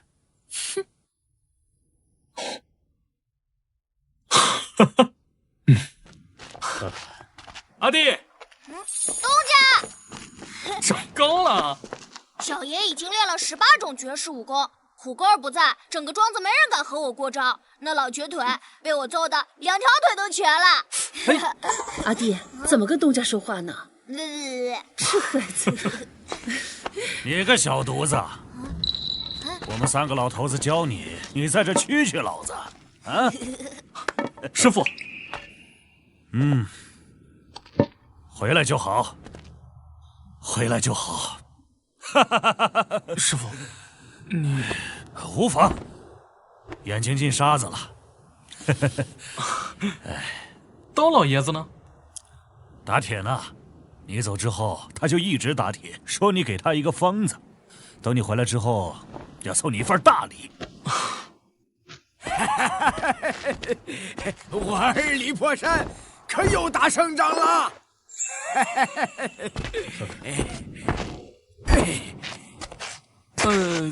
爹，您这是做甚呢？要入京领赏了，得找几条大的麻袋，找皇帝老儿要钱去。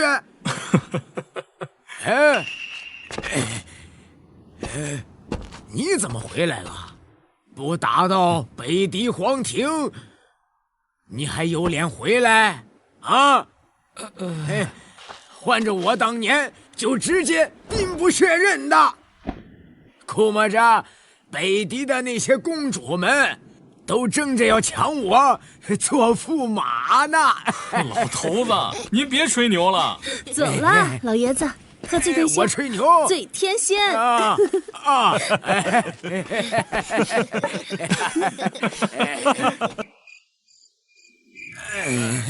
动！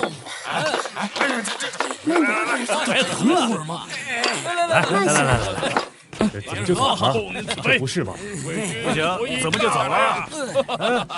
走一个，走一个，走！那我们就先走了啊！阿弟，早点休息啊！走，好，回去早点休息啊！难得有这样欢聚的日子，先走了。这就走了？我干嘛去？送我干什么去啊？把盆儿端走了。这家伙，你这小子！回来，那我们上屋喝去。走，这样的吧？走，这家伙喝去。慢些，不要打闹。来，难得有这样的快活时光，让他们玩去吧。文龙先生，真是大才，当真以1000人之兵马拿下了这扶风城啊！略施小计。但这扶风城终归是太小了。主公的目标当在蜀州13郡，这何尝不是我的计划？扶风城等同于小镇，又地处边境，只能算一个暂避之所。我算了一番，主公现在的兵力，抛开落户的民夫，该有2万左右的人马，还有定北营的2万营兵。这么多的人马，扶风城根本养不起。先生可有良策？哼，浑水摸鱼。哦，主公最好的机会，便是想办法挑起蜀州3王的大战。黄雀在后，取得入蜀中的机会。3王中，最为弱小的便是南王，只有2郡之地。为了养活3万的部属，听说还要到处去贩马换粮。蜀王贩马？主公，怎么了？啊，我似是认得一个蜀中贩马之人，得空了得寻他一寻，说不定能问些蜀州的消息。主公需要明白，这蜀州并非善地，而是龙潭虎穴。但相比起其他地方，也只有蜀州是主公大展宏图的福地。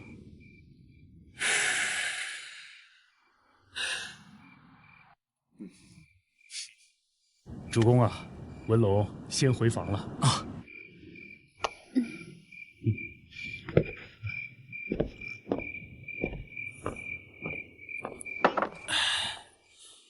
好酒，好菜，我呀，好去歇歇喽。师傅慢走。好嘞。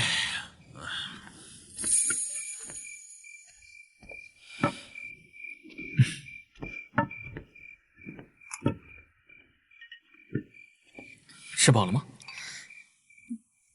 奴家许久未曾这样开心过了。我再吃些，尝尝我新学的。我在外的时候，做梦都想吃上你亲手做的菜。晚上的时候，能够在你的身边。现在好了，我们可以从这小小的……成了！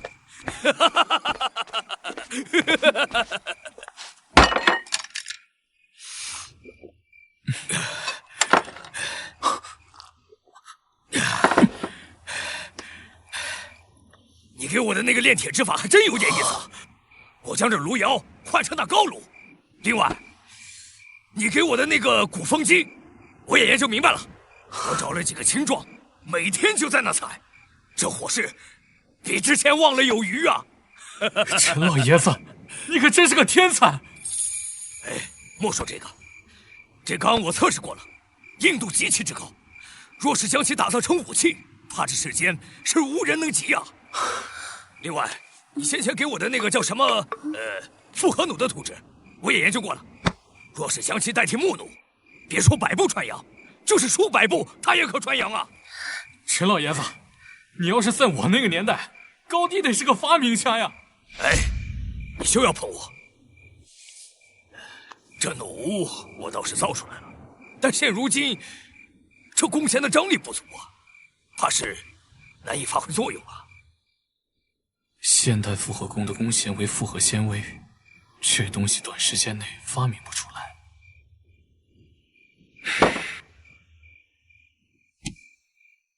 老爷子，你可曾听闻马草？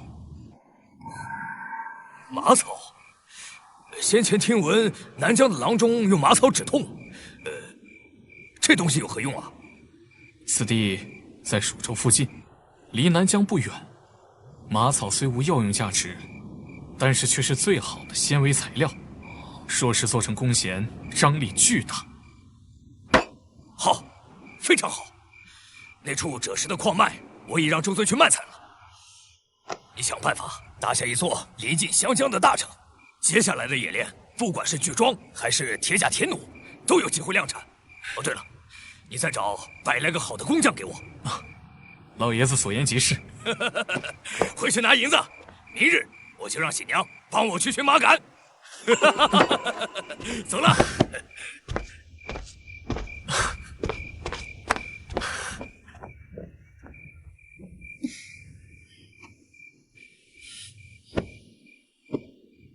他踢不踢你啊？狗蛋儿不踢。啊！虎子，砍了他！来，木哥，砍吧！砍了，砍了，砍，来了啊！来，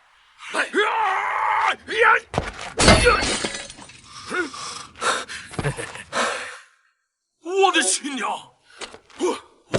木哥，这也太硬了，这甲虽然硬，但是就是有些重，得需要青壮汉子。无妨，你们先用着，后面我再继续调配。好呀。魏峰，你先统管着这几副重甲，得空的时候让兄弟们先熟悉一下。东家放心。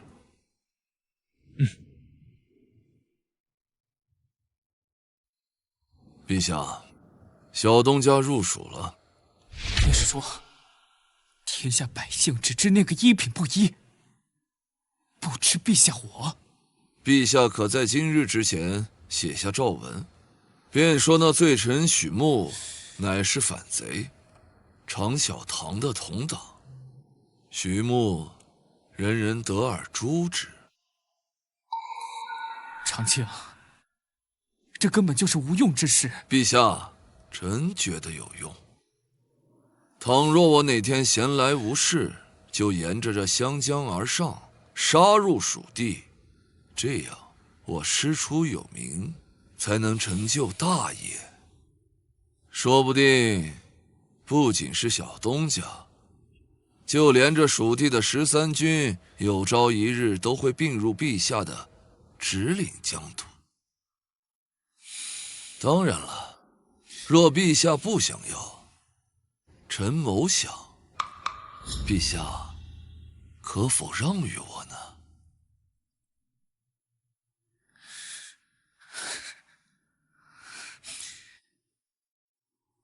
爱卿所言极是。来人！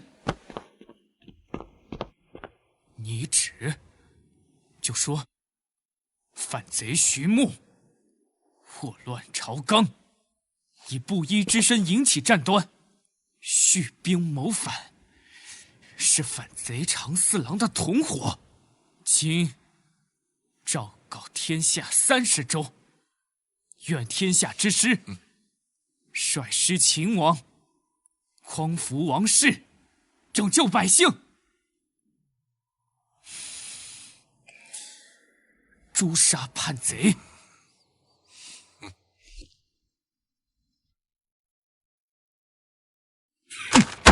袁安真是闲得慌。莫说这天下30州，他就算把这朝文推到西域，推到塞北，你看有没有人听他的？木哥，我看他就是想恶心你，说不定是他陈长庆的意思。天下唯二的2个狗父，一个土狗赵青云，一个陈长庆，都是狗爹养出来的种，最他娘的会使坏了。这话谁教你的？哦，这遭走边关悟出来的。四虎，你变聪明了。我打小就聪明。东家，文龙先生7日未眠，说终于想出来了。他太累了，不便走动，所以就想请您过去。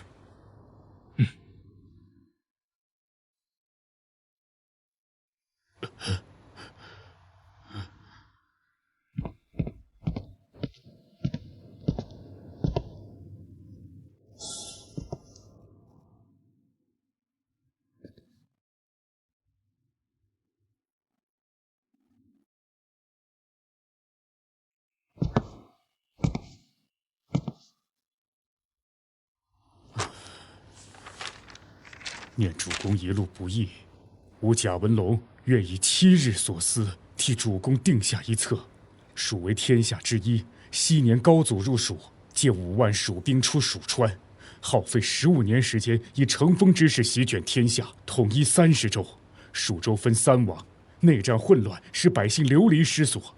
蜀固然要去，但不可莽行。相反，可取一临江之城，坐观虎斗。临江城依水而建，城池巨大，人口众多，可遣陈胜从商，赚取军饷粮草。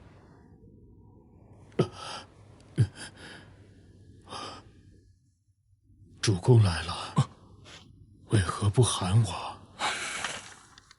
文龙何不多睡一会儿？心有大事，如何能睡得太深？吾得文龙，当是如虎添翼。主公又说这样的话。主公战天下，拒北敌，已经名震天下。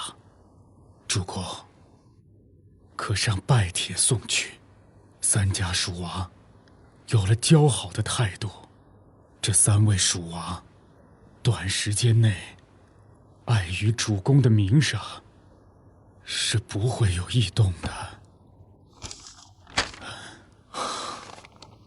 文龙可听说了？暮云州的袁安发了天下诏文。我知晓，但这些东西都是无用的。说句难听的，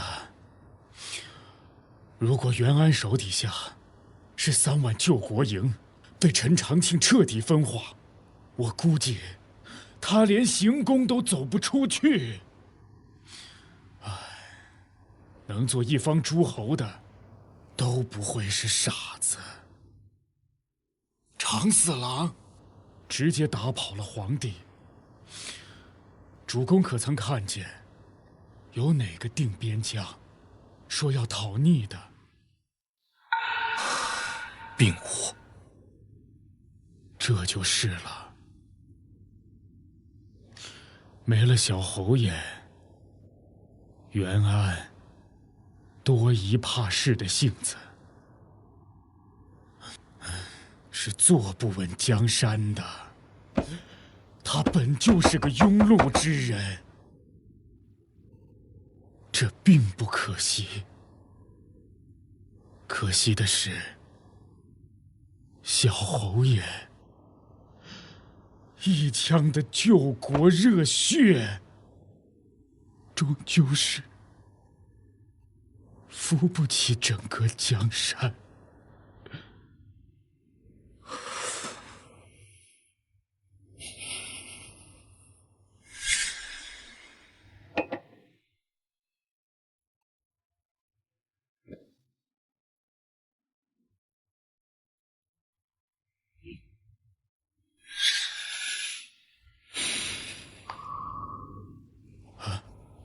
主公，主公，啊！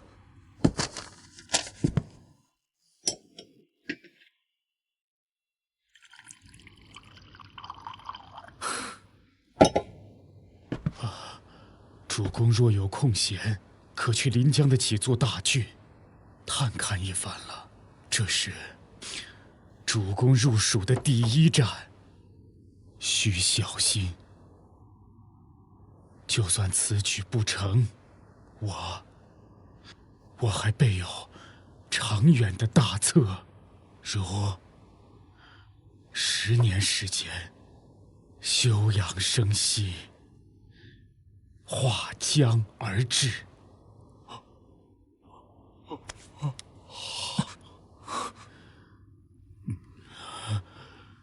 不过我现在此时又困了。文龙先生，去床上休息吧，无妨的。主公，此便。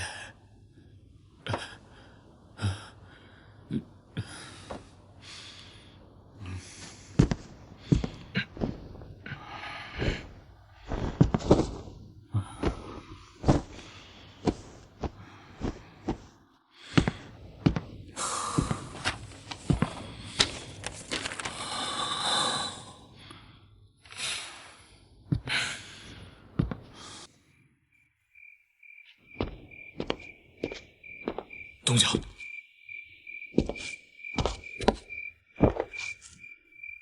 东家，我想起了一件事情。军师带着我们攻城，那会儿有个老文人，称他为毒恶。毒恶是古书上的一种神鸟，见之必有战争。军师用离火之计跟我们里应外合，方才夺下了扶风城。遥想当初大计义军起事的第一把火，确实也是军师点起来的。圣哥，你怕了？并非是，我对东家还有军师都佩服得紧。我陈胜虽是马夫，但这一路上来，似乎是看透了一些东西。打仗就要死人，要想安稳的活着，并非易事。要想终结这乱世，似乎要一战之隔。圣哥，你变了，有吗，东家？有，但是我很高兴。啊，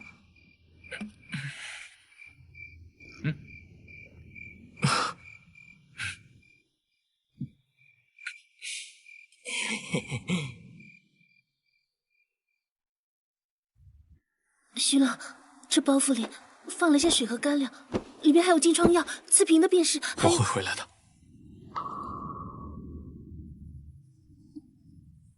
去吧，早些回。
意思了。放心吧，我走了。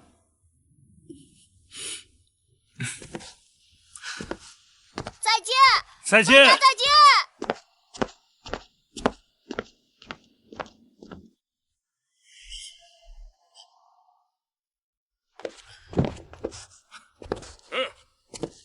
走了，再见。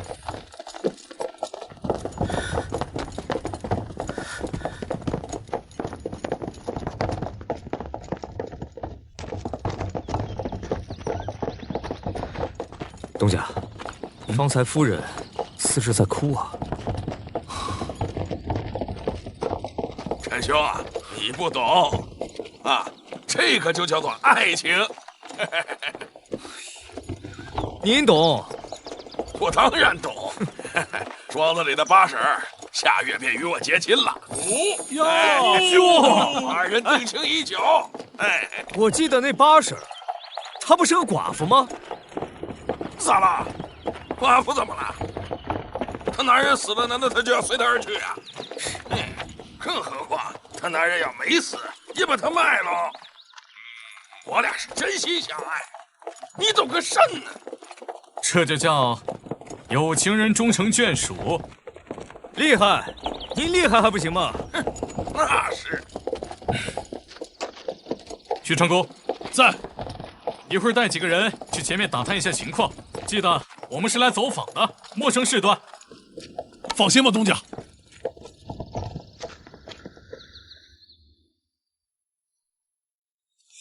东家，这临江城江匪为患，经常打家劫舍，说是出了问题便会顺江而逃。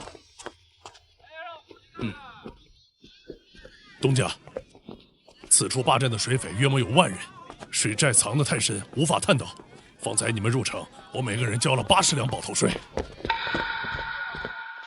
这么贵啊！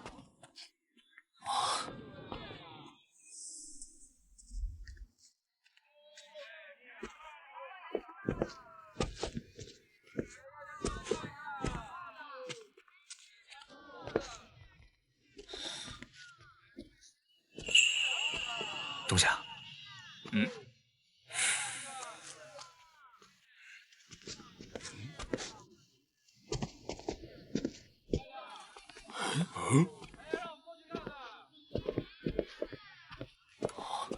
怎的了？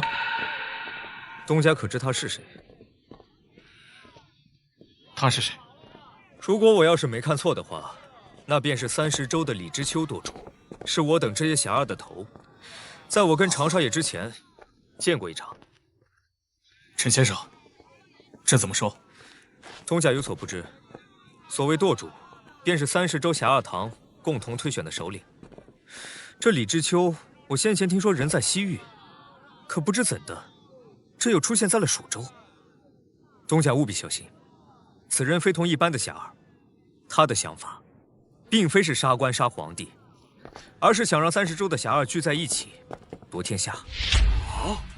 但后来因为没人响应，加上差点被人谋杀，所以逃去了西域。此人武功极高，高深莫测，一般人对他了解更是少之又少。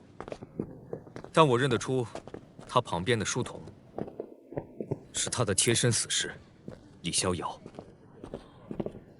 微风，啊，许长公，你们2人去打探一下江北的情况。是，东家。陈胜，你去打听一下附近的山谷和山路。是，东家。陈先生，我们找一高处，我要看看这白鹿郡的地势。是。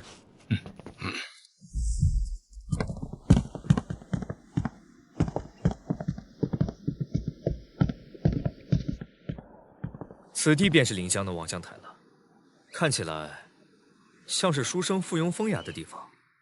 我们来此地做甚？来这里，才看得清楚。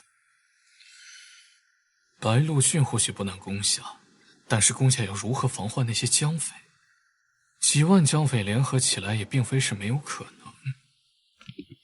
兄台是在想甚？兄台不像是个作诗的书生，也不是个狗力。方才见兄台在这里观望了许久，一时好奇，便上前来。至于在下的姓名，这位陈先生想必已经知晓了。方才路过时便认出了我，而在下亦有过目不忘的本领。李总舵主，想说什么？兄台可是想取这临江的白鹿郡？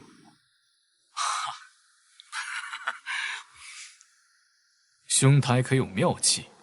你登高远望，看见了这天穹水波，更应该看见那万般的艰苦，百姓皆在期盼。什么期盼？有衣有食，并不是。哦，还请赐教。应当是山河无岁的期盼。国有威仪，士有报国死志，妻有欢颜，子有豆蔻风华。兄台的意思是，百姓不可易。便如这临江之水，能够载舟行船，亦能覆舟沉江；水能载舟，亦能覆舟。水能载舟，亦能覆舟，有意思。今日相遇兄台，当是一场相见欢。在下有预感，你我他日定会再见。到时，请兄台饮酒，还请莫要推辞。逍遥，走了。是。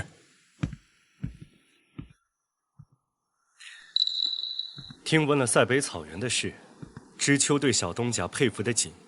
白鹿郡的水寨就在郡东20里处，溺于林中渡口。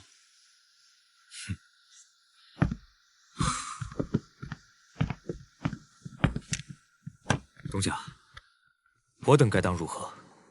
陈先生，这30州的总舵主，可是个杀人如麻的人？并不是。但他若是真要杀人，除开像皇帝老儿那般的，那人都必将会死。我想当年，若不是他被奸人围杀，导致受了重伤，他也不会远走西域。我明白了。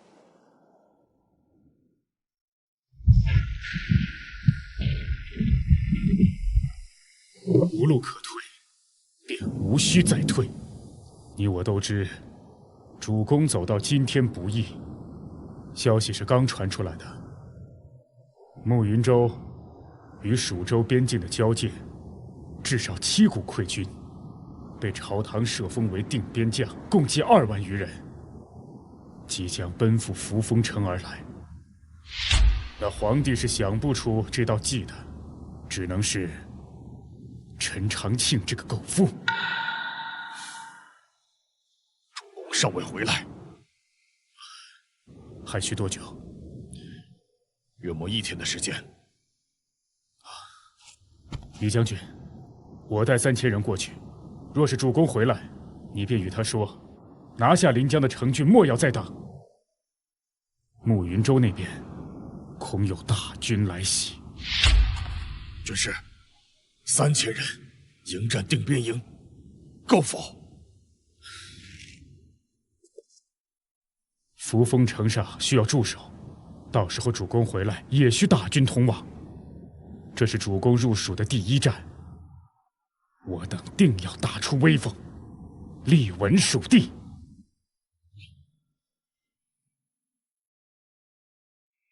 所以他们是7路溃军会师，要打我一座小小的扶风城。军师说是慕云州的狗皇帝给他们封了将军，还赏了不少军饷资助，所以才会行攻打之举。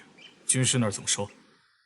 军师带着李小婉李将军与3000人去了，还说让东家勿扰，他定要打出威风，还请东家莫要犹豫，想办法立即攻下一座临江大郡，作为我等的栖身之所。3000人迎战2万人，军师该怎么赢啊？军师说他自有妙计，东家只管放心拿下白鹿郡即可。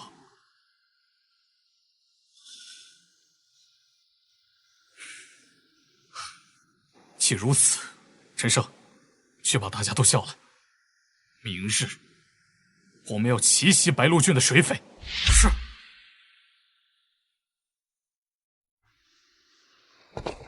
李将军，多派300人的斥候。军师，人数一多，若是被发现，恐是有不及。无妨，我需要做的是以最快的时间探知附近的山峦之势。蜀州多山，特别是入蜀之路，山势环绕蜀道，仿如登天梯。我们人数不多，唯有借势，方可破敌。哼，孺子可教也。是军师大志，恳倾囊相授。我教书14年，半生成事不足。如今你我便用这双手，这满腹的拙技，替主公，替天下，再看万世太平。这回是有盼头了。老东西，交出来！大爷，别动了！大爷，大爷，大爷！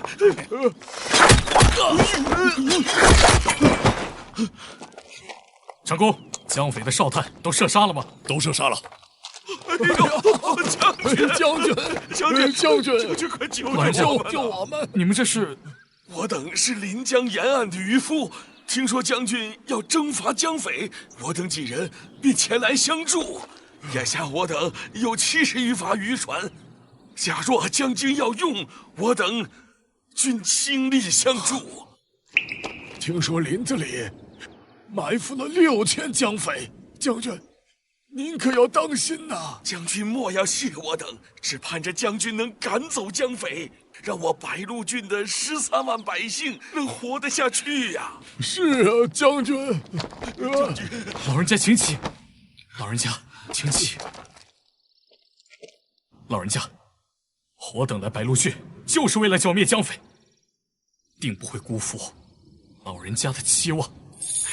多谢将军，多谢将军，多谢将军。陈胜，你送几位回去，务必小心些，莫让江匪盯上，免得报复。是，东家。老人家们，请随我来。好，走，快走。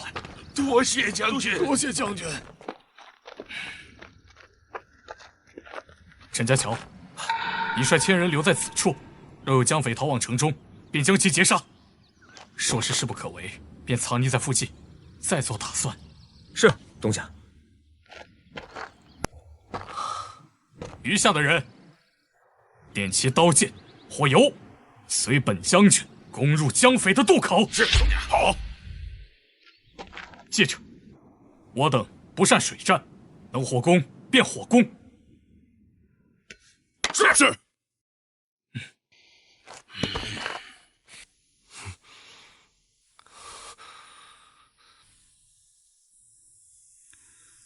起风了。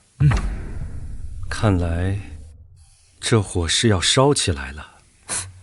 舵主，这小东家已经开始动手了，这帮江匪应该活不了了。我曾见过小侯爷一面，难得小侯爷替我斟了碗茶。我在想，他这样的人，明明继承了小侯爷的遗志，却偏偏不把王朝放在眼里。他是个复杂的人。我忽然觉得他跟我是一样的人。我10万侠儿成军，30州聚义，小东家斩奸相奔草原，却以苦民百姓成军。他不知晓，他实则也是个侠儿，侠胆异常，却又怜悯苍生。百姓敬他，送了他乌篷江船。我估摸这一仗他要赢了。舵主，若不然先强占了白鹿郡，以白鹿郡为根据，再占附近几郡，之后再入蜀州。我晚了一步。舵主，这并不晚呢。我是说，比起小东家的救国大义，我终归是晚了一步。舵主，我等算不算是隔岸观火？小东家会赢的，得空的时候，我再好好与他相谈一番。这个小东家似是不能拉拢，连内城的常状元都无法成功。不是拉拢，而是合作。慕云州那边早晚会有大军攻伐。那个盲眼的定南侯，奸恶非常，有的时候我真想杀了过去，与他换命。哎，想想罢了，莫要做傻事。江山务农，烟雨遥。10年一剑，斩黄巢。有些事急不得。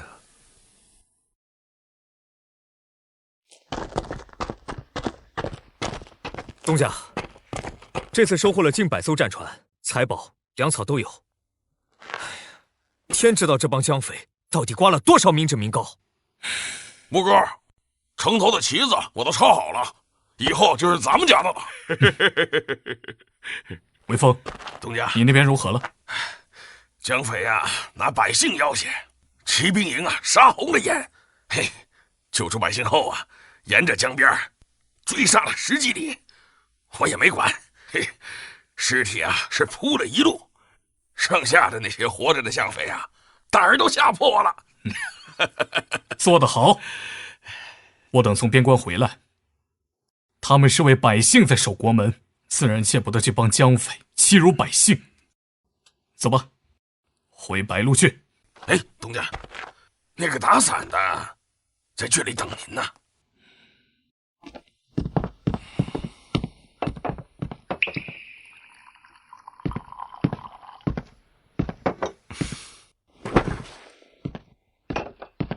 多谢李总舵主相帮。区区江匪罢了，算不得什么大忙。素闻小东家是个步步为营的人，今日一见，当真是如此。李总舵主想说什么？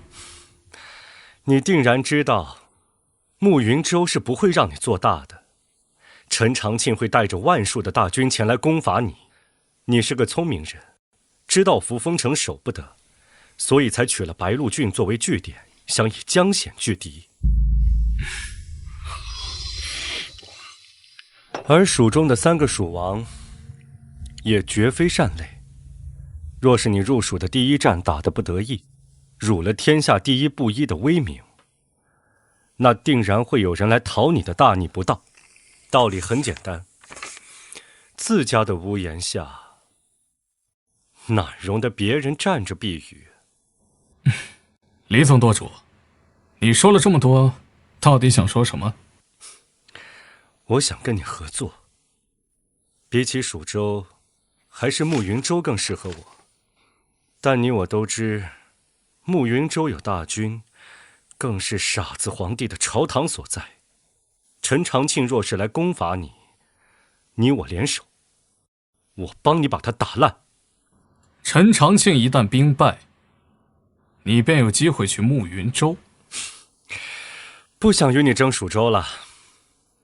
即便我赢了，也是头破血流。你身边的军师，你的战将，有许多都是大才，而你的这位弟弟，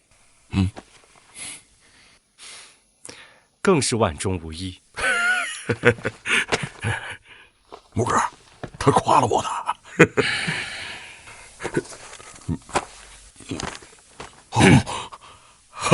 哎呀，陈长庆一旦身死，新皇无所作为，你便能取慕云州了。可惜了，朝堂之上的小侯爷满腔热血，负了一场空。你识得侯爷？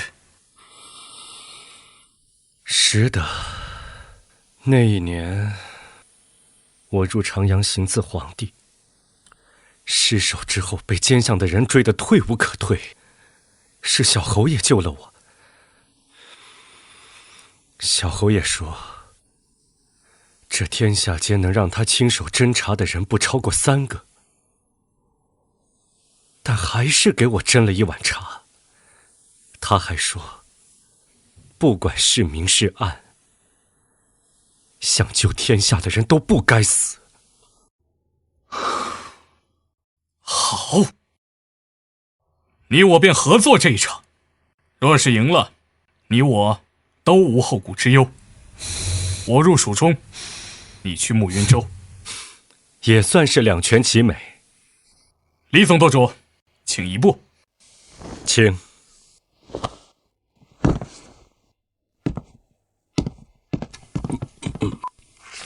李舵主手上有多少人马？8000侠儿，2万跟随的义军。陈长庆有7万水师，他会以皇帝的名义令沧州出军，加起来至少13万人。另外，他还招募了许多溃军江匪，再加起来不下20万有余。但你我短时间内只有6万，战船更是寥寥无几。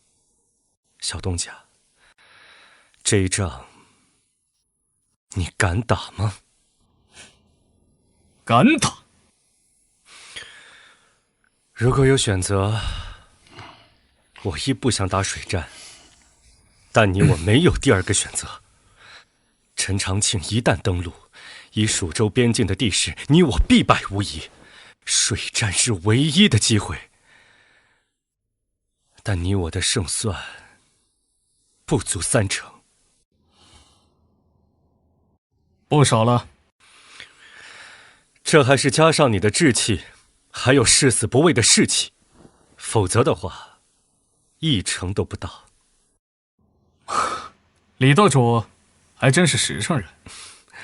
没办法，你我是同一类人，明明是无根基的狂徒，却偏偏想救命安天下。李舵主觉得，这暮云州的大军何时会来袭？他要调兵，要招安，备粮草辎重，动用民夫。我估计短时间内不会有动作。另外，我懂些看天的微末本事。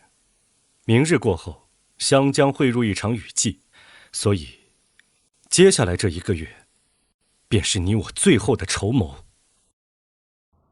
李舵主可有良策？古往今来，兵力势危之下，必有借势，方能有一丝胜机。譬如说，小东家先前攻打江匪，便是借的火势。还是用火攻？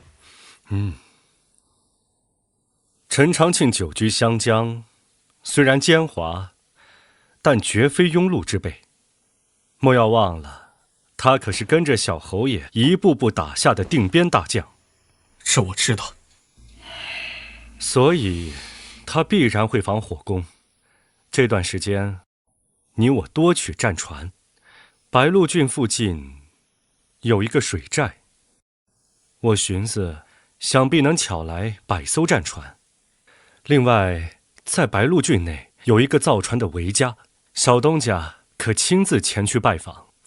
至于另一边的水寨，100艘战船，我带人去取，没问题。水战我来打，小东家可得想一个奇招，方能破掉陈长庆。小东家，告辞。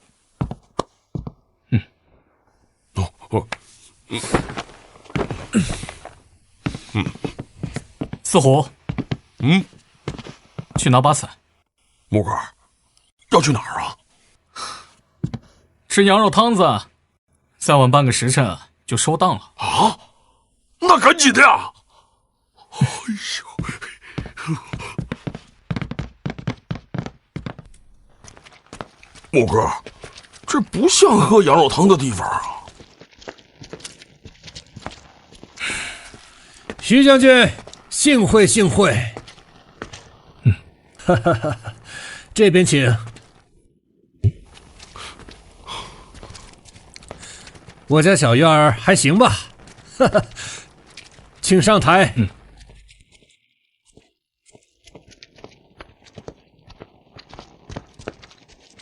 徐将军，请入席。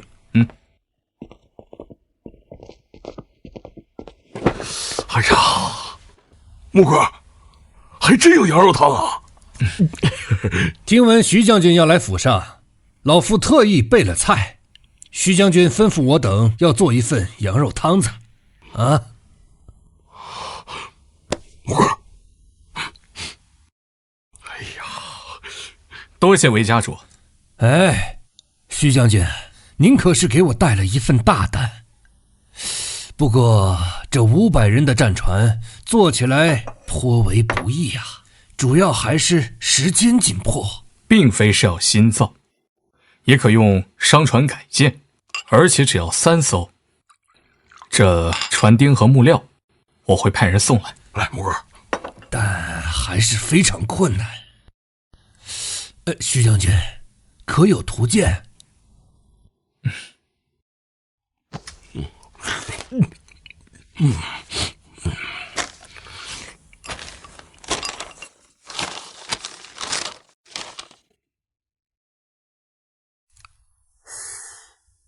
徐将军，这是甚船？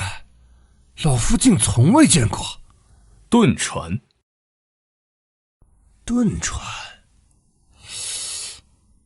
从模样上看，连船舱都未开启，如何射杀敌军啊？而且，既是主船，为何要加船桨呢？这你不用管，我自有安排。徐将军，老夫做这造船的营生已有30-40年了，从未见过如此的战船。这船帆之下皆用铁皮蒙蔽，老夫只是觉得有些浪费了。不仅要覆盖铁皮，这船的2侧还要预留排孔，用于存放油柜、重弩。回家主，我听说你曾为江匪造了许多船，怎么能给江匪造，为何不能给我造呢？徐将军，您既已如此说了，老夫岂敢不效全命？我相信韦家主的本事。造船之事，切莫让其他人知道。劳烦这半个月，韦家主便在船厂小住。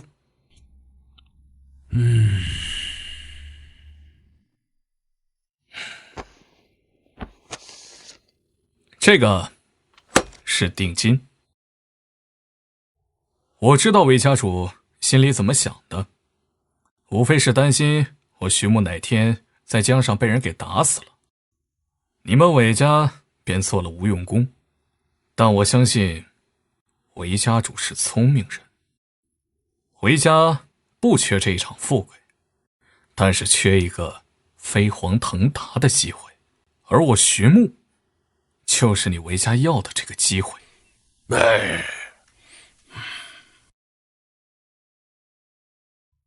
四虎，走吧。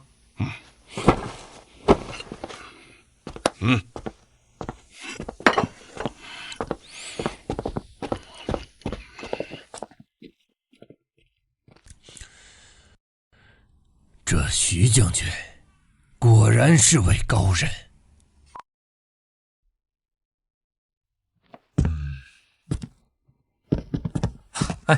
徐将军回来了。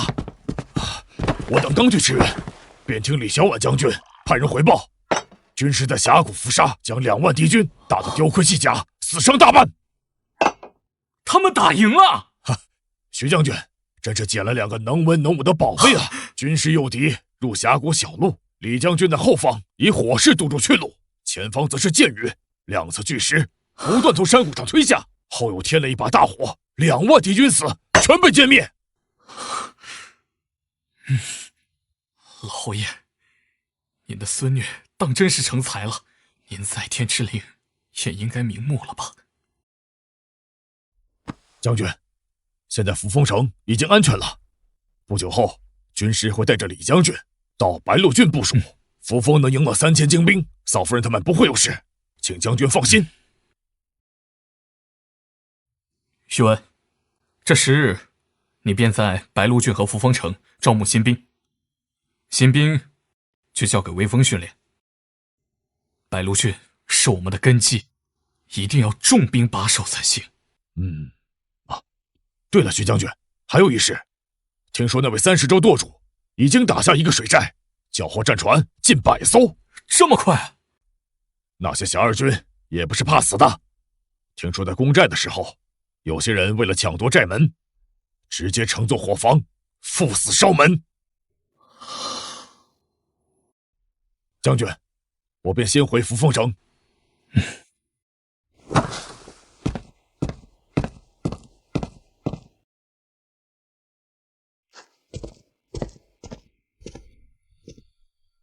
若不是这场降雨，我定要杀向蜀州。那是自然，侯爷兵威强盛，贼讯当大破徐贼。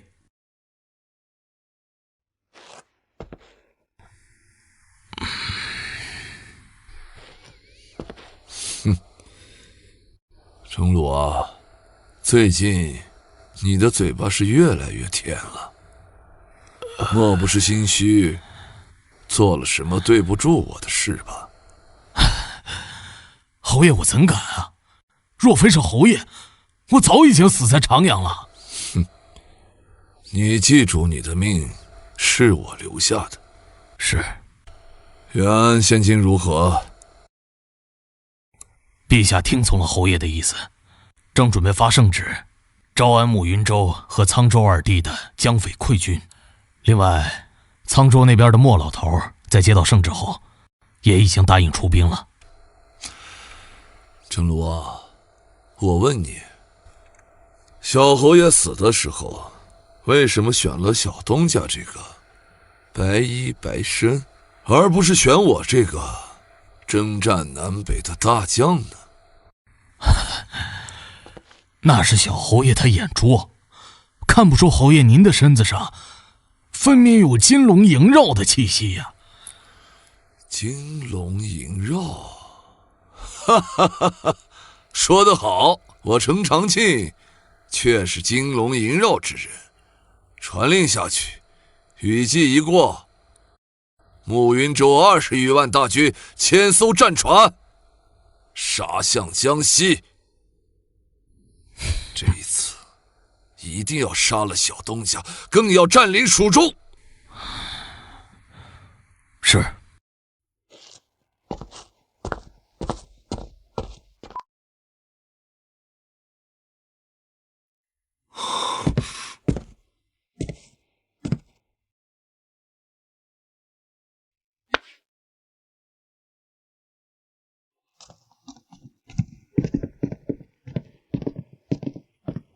沈哥，东家，运来的木料已经派人送到城南的官仓了。来，沈哥，坐着喝杯茶。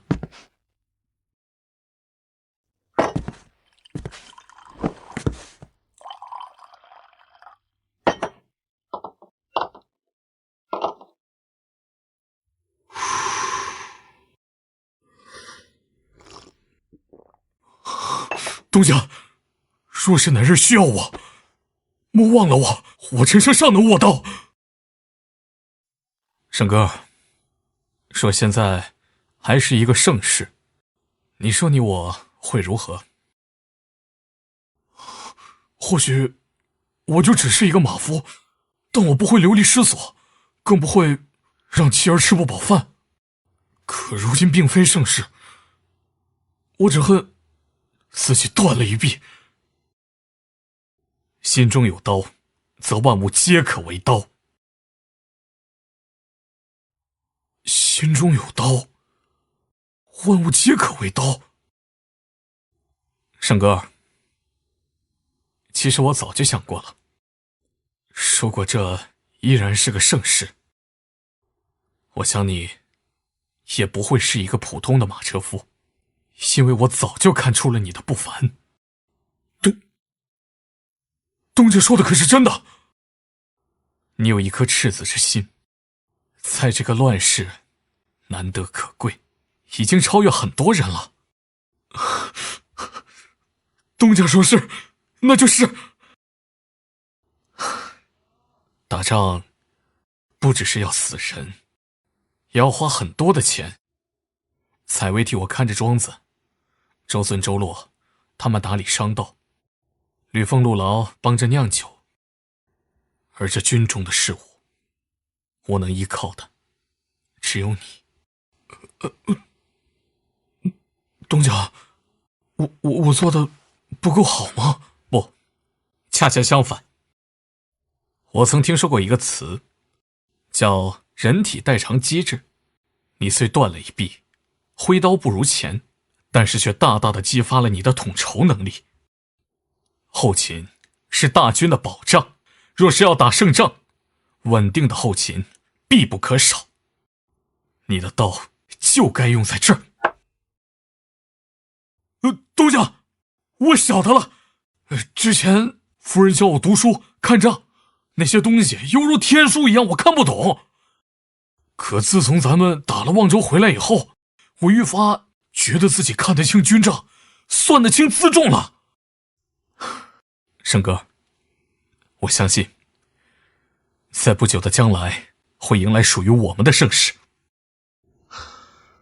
老道那边的铁弩你帮忙盯着，还有雨季要到了，那萧石做的炸药要用油纸包着，避免防潮。这些是破敌的利器，或许也是改变战局的关键。走，东家，做好了的。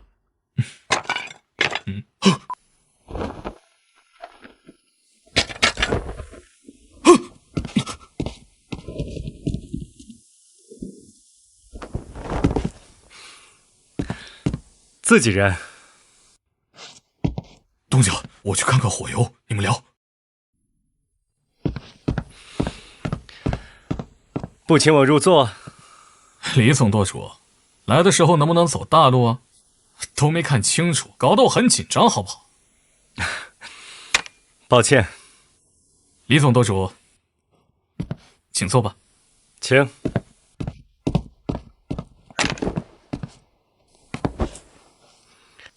附近的两伙江匪已经都让你我捣尽了，所得战船不过200余艘，所乘不过10000人，加上之前征召的乌篷小江舟，不过100之数。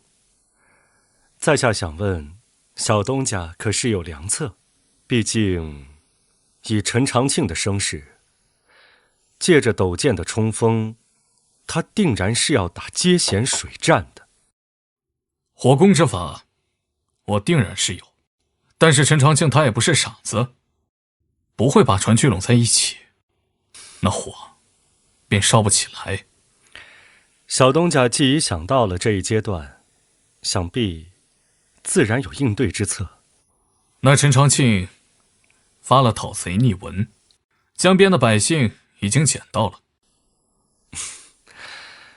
那逆文我看了，说是要起100万兵甲讨逆你这反贼，而且要与蜀中3王一同举兵四面攻杀白鹿郡。蜀中3王不用担心，他们号称100万兵甲，但实际上只有20万人。这独眼龙很有信心啊。你可否想过，为何一个蜀胆之人却要发出诏书？他是要趁乱入了蜀中，他要做皇帝。有理有据，那无妨，我们便顺了他的野心，如何？是这个思路啊，可是这办法我想不到。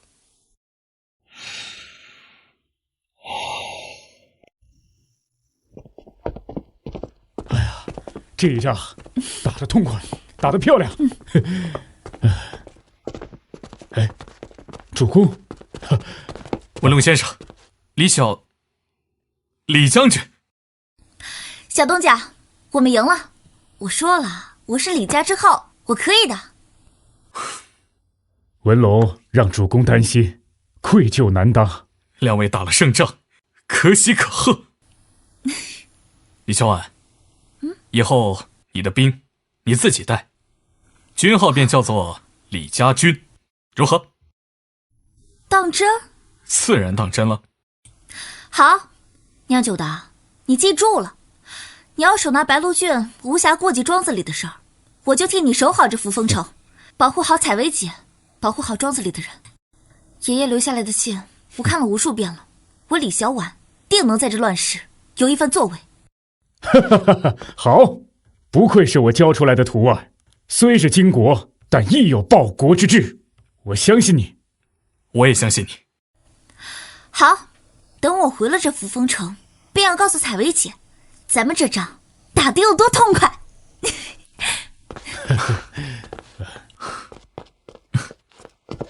文龙先生，这一仗你来了，我便心安了。主公，天不怜我，我便自救。我相信在不久的将来，会有更多的豪杰愿意跟着主公一起。走，带你喝杯热茶，顺便领你见一个人。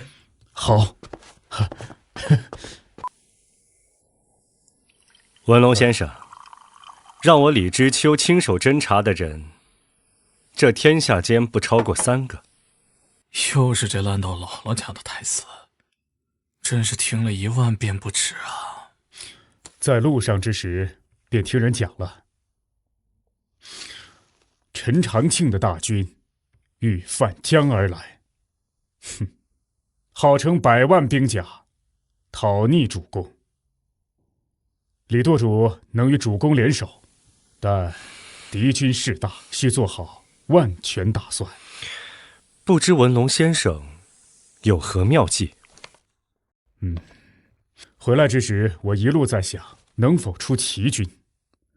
齐军正面迎战，我等几无胜算，唯有一个齐字，方能令敌军措手不及。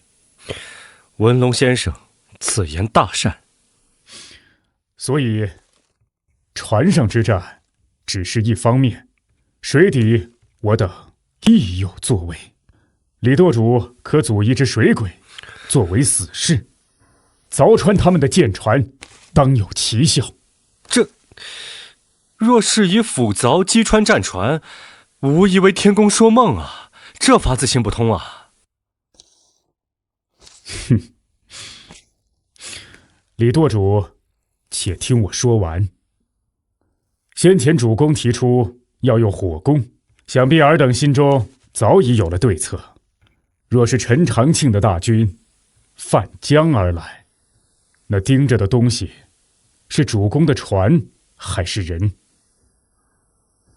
都想使用火攻出奇，却偏把目光都放在了船上，反而是若是以人出奇军，则奇效更甚。我让主公组建水鬼的目的便在于此。我知晓主公在研发一种类似火油的物件，那东西能在水下爆炸。先前我便听到了声音。若要使用这种东西，那500水鬼便很难活着回来。但想打赢这一场，终归是要有人去赴死。我知晓的，很多人都称我为毒恶。我并无生气。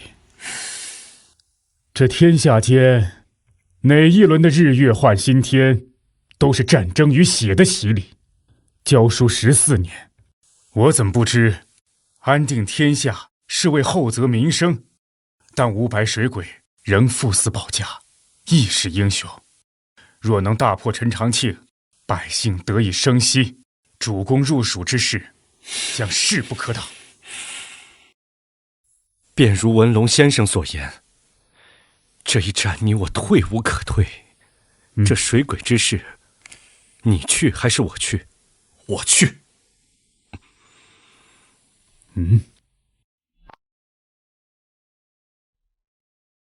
你做水鬼？是。这老爷子这行吗？这个身板去，这不是送死吗？这个，对呀。抚恤金200两。200两，这不少200两。当初我跟着小侯爷攻打北狄，在河上搭浮桥，做过水鬼。如今你们看，老子不是活得很好吗？是，还真是。挺硬朗的啊，真是。徐将军莫再犹豫，我等也知徐将军是救天下的人。誓不赴死，打个鸟毛的仗！老子生在湘江，就如浪里的白条。给我一把锉刀，我能把慕云州的楼船捅破。哎呦，这手都了得！你算我一个。若不幸一死，拜请各位同僚，大胜之日，敬我3碗水酒。哎呀，好，取酒。是。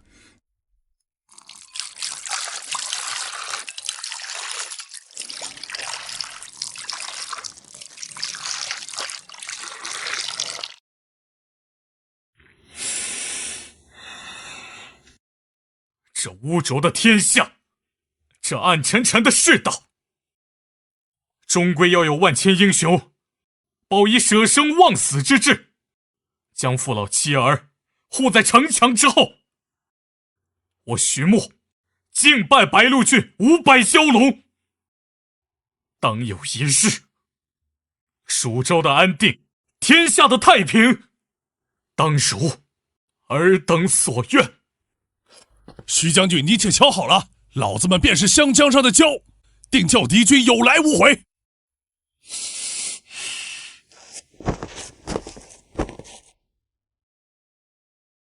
徐穆，跪饮。与徐将军同饮。同饮，同饮。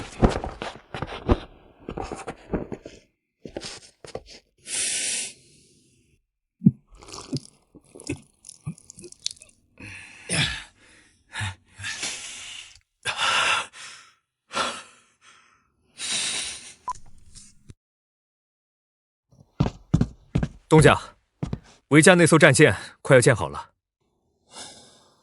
一会儿随我去趟韦家。东家，我们真的能打赢吗？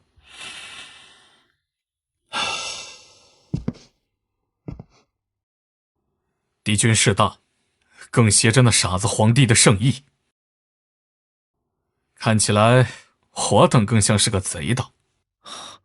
陈先生，你知道，我这一路都是杀过来的，很多时候，我约莫觉得自己是死了，但终归，我都从尸山血海中活了下来。东家，你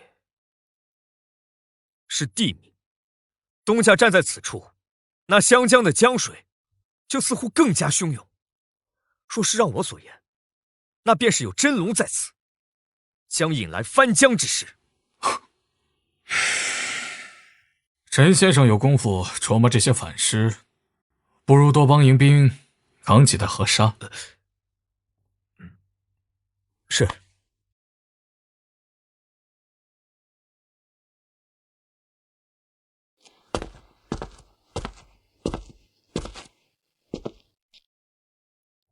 韦家主，那船可造完了？除了接龙骨和船身蒙铁皮之外，余下的活儿都不费什么时间了。但是这船下水的情况，到目前为止，我还是不能确定啊。毕竟在此之前，我韦家还从未造过如此之船，而且还是改建的。再过8日，能下水吗？徐将军放心，即便老夫不眠不休，定会如期交付。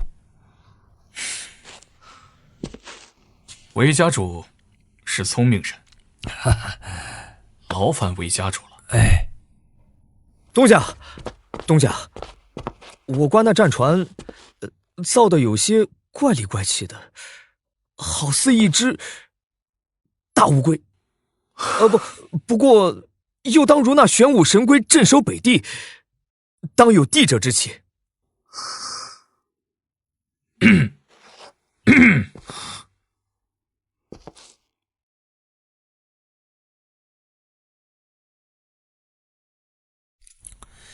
正所谓小计谋财，大计谋国。胡师这一回从征大胜，受奖封爵，可喜可贺呀！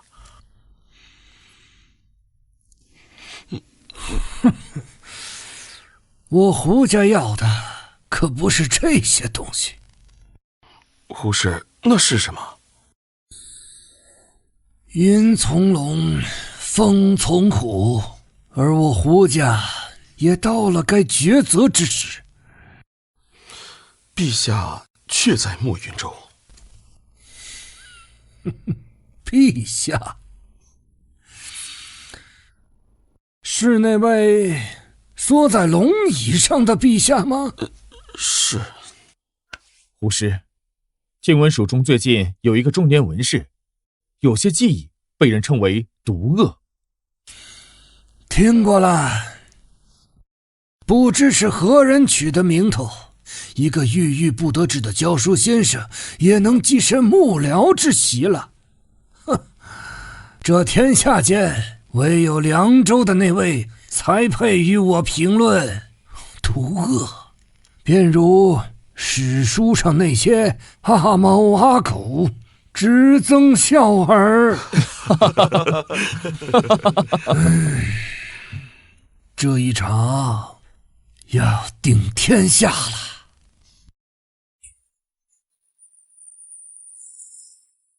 暮云州的那位如龙，昨日登了云塔，好一番装模作样。他想做什么？约莫是在祭天，祭陈长庆的20万大军，想一招成龙。一招成龙？看来他这是想做皇帝啊。若是陈长庆趁机攻入蜀州，再加上沧州的不作为，则湘南3州尽是归于他手，3个大州的疆土足够他起事了。这个如龙是什么人？叫胡白松，人称如龙。若是有他随军出征，我担心被看出破绽。这样的人怎么会选陈长庆？云从龙，风从虎，便如我一般。魂龙先生可有办法？腹中已有良策，到时我会搅乱胡白松的目光。主公与李舵主只需按照原计划行事，无需过多忧虑。文龙先生，这一场你必将名震天下。我与主公一样，还是更喜欢藏拙，霸气藏拙，方能出手击伤。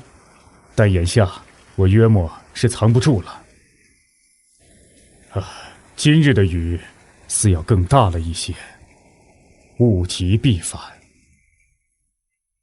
再过个几日，雨季将过。等雨季一过，苟夫陈长庆自然便要挥师而来。文龙，那接下来我们该如何配合？主公，明日我会让阿弟带我去江边福山寻一高处，届时我会看到整个江面。待到战时，我会发出信号，主公且根据信号执行战术。李舵主，你看这雨势，薛母还有几日会停？约摸5日后会停，但要江水平缓，还需2日。也就是说，7日后便见生死。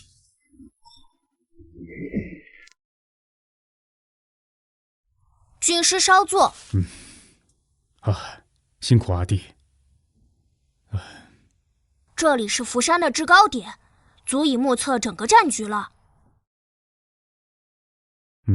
信号剑可在。军师放歇。阿弟，你虽是个孩童，或许此番话，于你我才能讲出口。军师，你说吧，我听得懂。试问你的这些老师中，哪位教得最好？自然是您，但您看起来比那3个老鬼安静得多。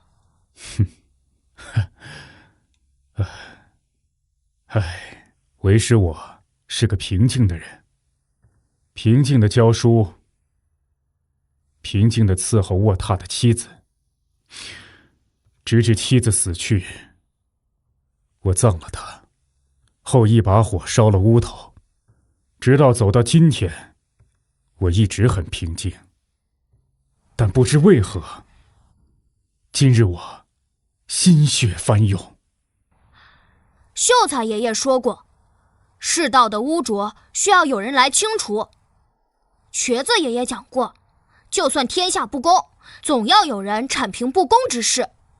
打铁爷爷说过，谁要是不听话、不服管，那就狠狠地揍他。好，说得好。哪日小东家要是打不动了，你莫要忘了，你的娘亲、你的姐姐，甚至是你自己的命，都是小东家救回来的。阿弟与其他小儿不同，阿弟虽小，但亦跟着娘亲，跟着东家，见过经历许多。阿弟知道，阿弟要成为什么样的人。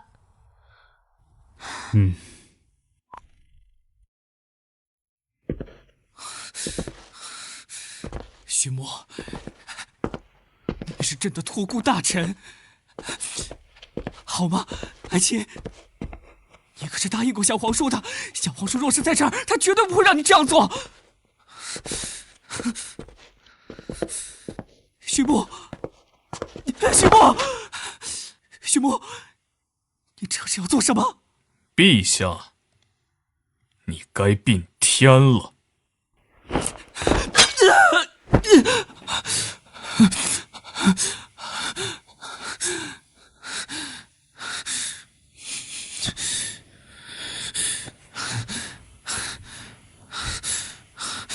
陈清，还好你在。陛下，你该去冰天了。不好意思，陛下，本侯说错了嘴，应该是陛下该去祭天了。陛下，大战在即，还请陛下祭天请愿，恭送我等大胜而还。朕专奏。陛下放心，本侯乃是大计最大的忠臣，这一次定能正我朝堂之威。胆敢对我王朝不敬的，我一个都不会放过。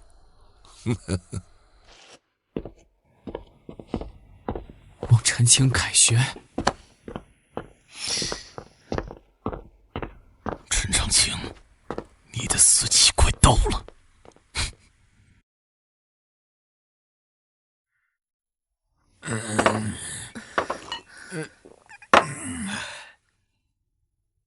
瘸腿，我尽力了，3艘盾船，12把重弩，1000包火药，我已经尽力了。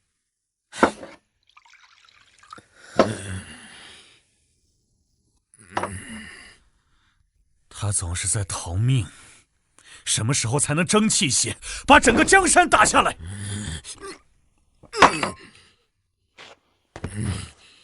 我儿李破山岂是一懦夫乎？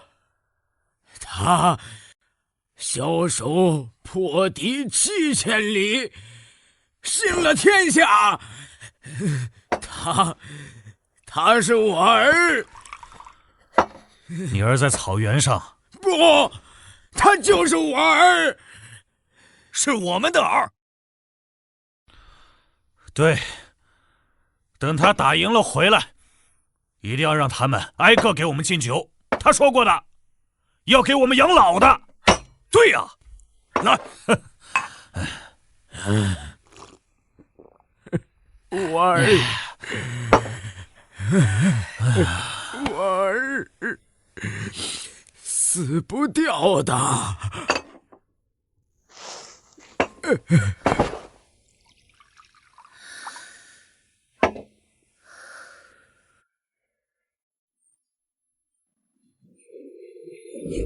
他们走了。回陛下，走了。奴才担心定南侯大胜归来，恐会下手让陛下退位让贤。朕就不明白，那些定边大将，那些王爷，为何都瞧不起朕？也好，他们越瞧不起朕，朕就越有机会扮猪吃老虎。陛下，莫非已经有所安排了？你觉得这场大仗谁会赢？老奴觉得陈长庆会赢，整整的20万水军，奴才实在想不通那小东家如何破局。哼，你错了。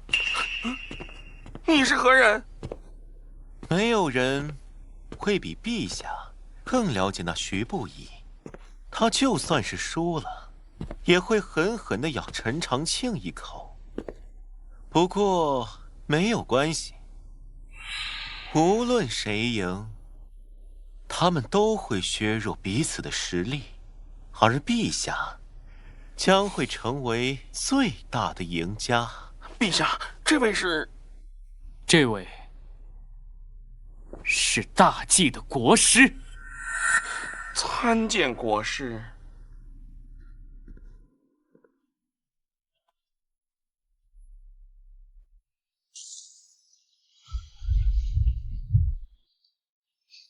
素闻小东家屡有奇招，将军要小心那徐贼，借东风火攻啊！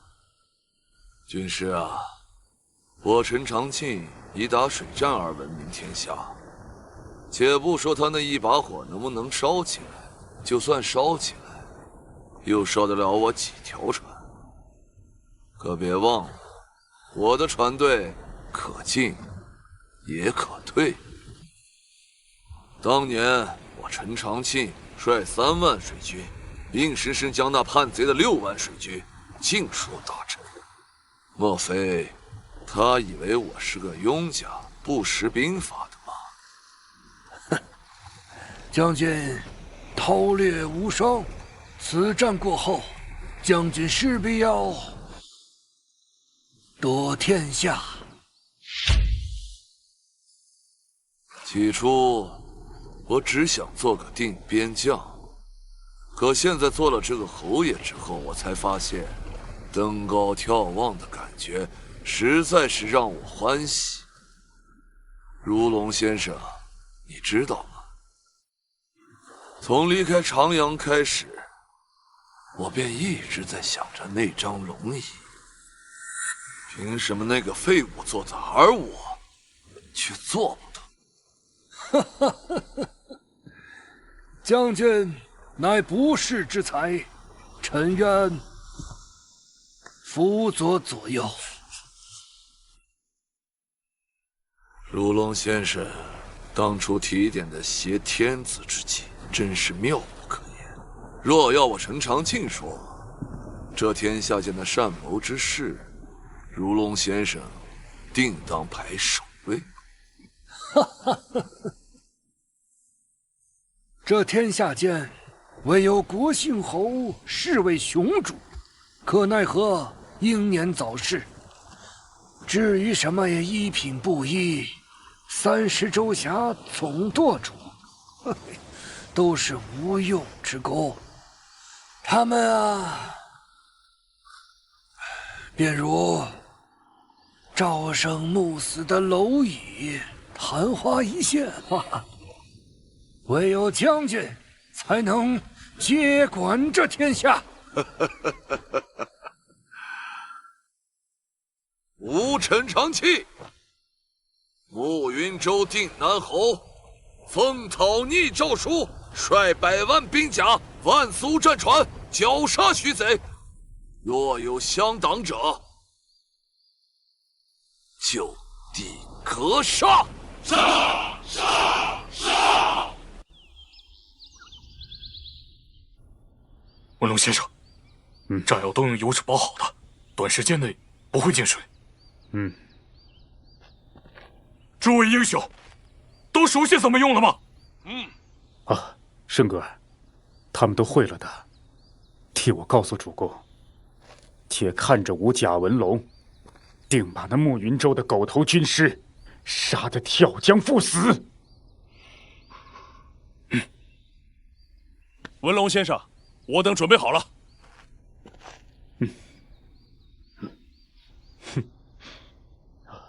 诸位好汉，且去吧。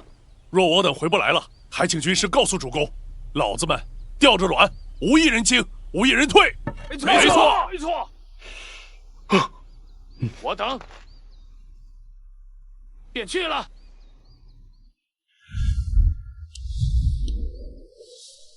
誓不赴死，打个鸟毛的仗！老子生在湘江，就如浪里的白条。给我一把锉刀，我能把暮云州的楼船给捅破。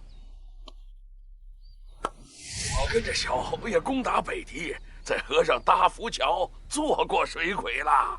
如今你们看，老子不是活得很好吗？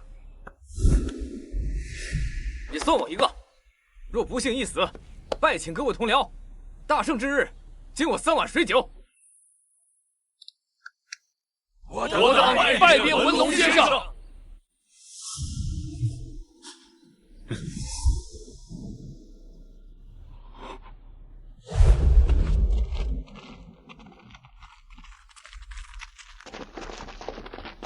事不及数，气不及两，唯有舍生忘死，以鬼雄之勇破开千军万马。吴贾文龙，恭送诸位英雄。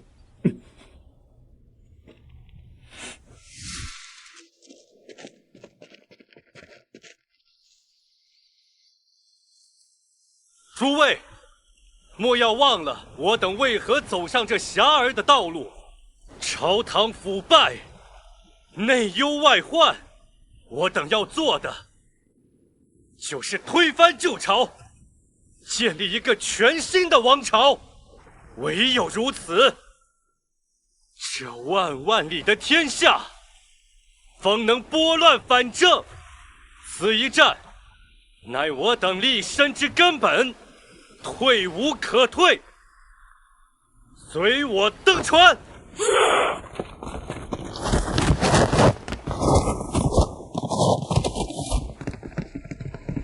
当真是江山雾笼烟雨遥，10年一见战皇朝。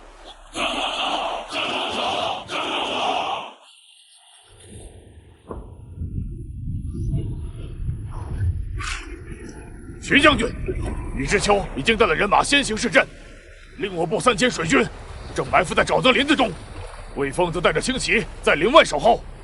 军师呢？先前派了人过来通报，500的水鬼已经蛰伏好了。徐将军，我等何时动身？时机未到。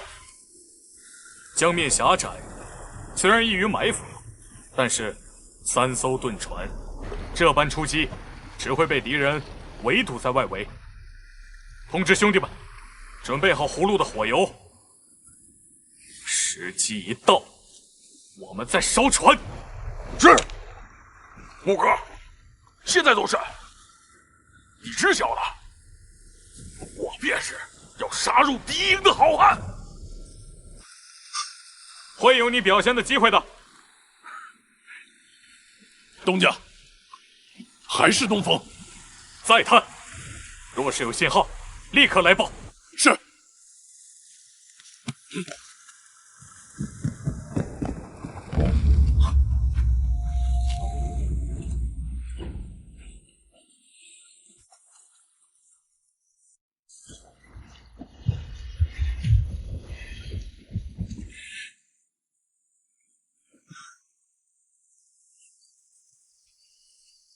诸位，天下都以为雨季一过，阿木云州号称100万的兵甲奋将攻来，我白鹿郡必败。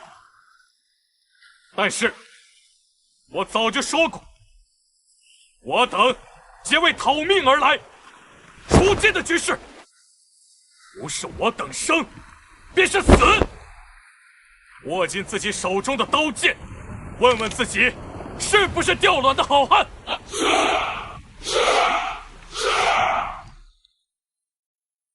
列位袍子，妻儿父老皆在我等身后。先有江匪夺我衣食，又有敌军犯将欲要毁我家园。大丈夫生于天地间，当以3尺刀气筑城墙。今日临江二郎共赴江川，若不幸战死，恭请回英雄祠。这场仗若是败了，即便能活，我们也会像条狗一样被人追着打，永远没有翻身的机会。弟兄们，我们誓死守卫白鹿郡。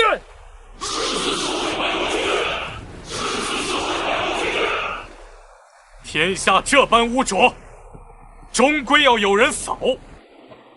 我等这一仗，便是拨乱反正，还天下一个清白人间。所有人，准备战斗！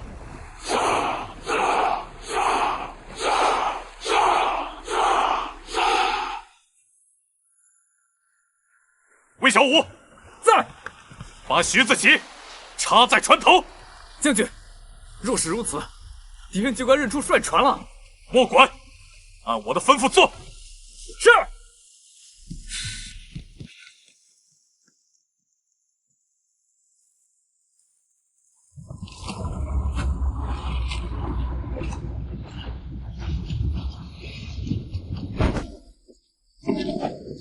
这层层杀局必然不好，只待东风有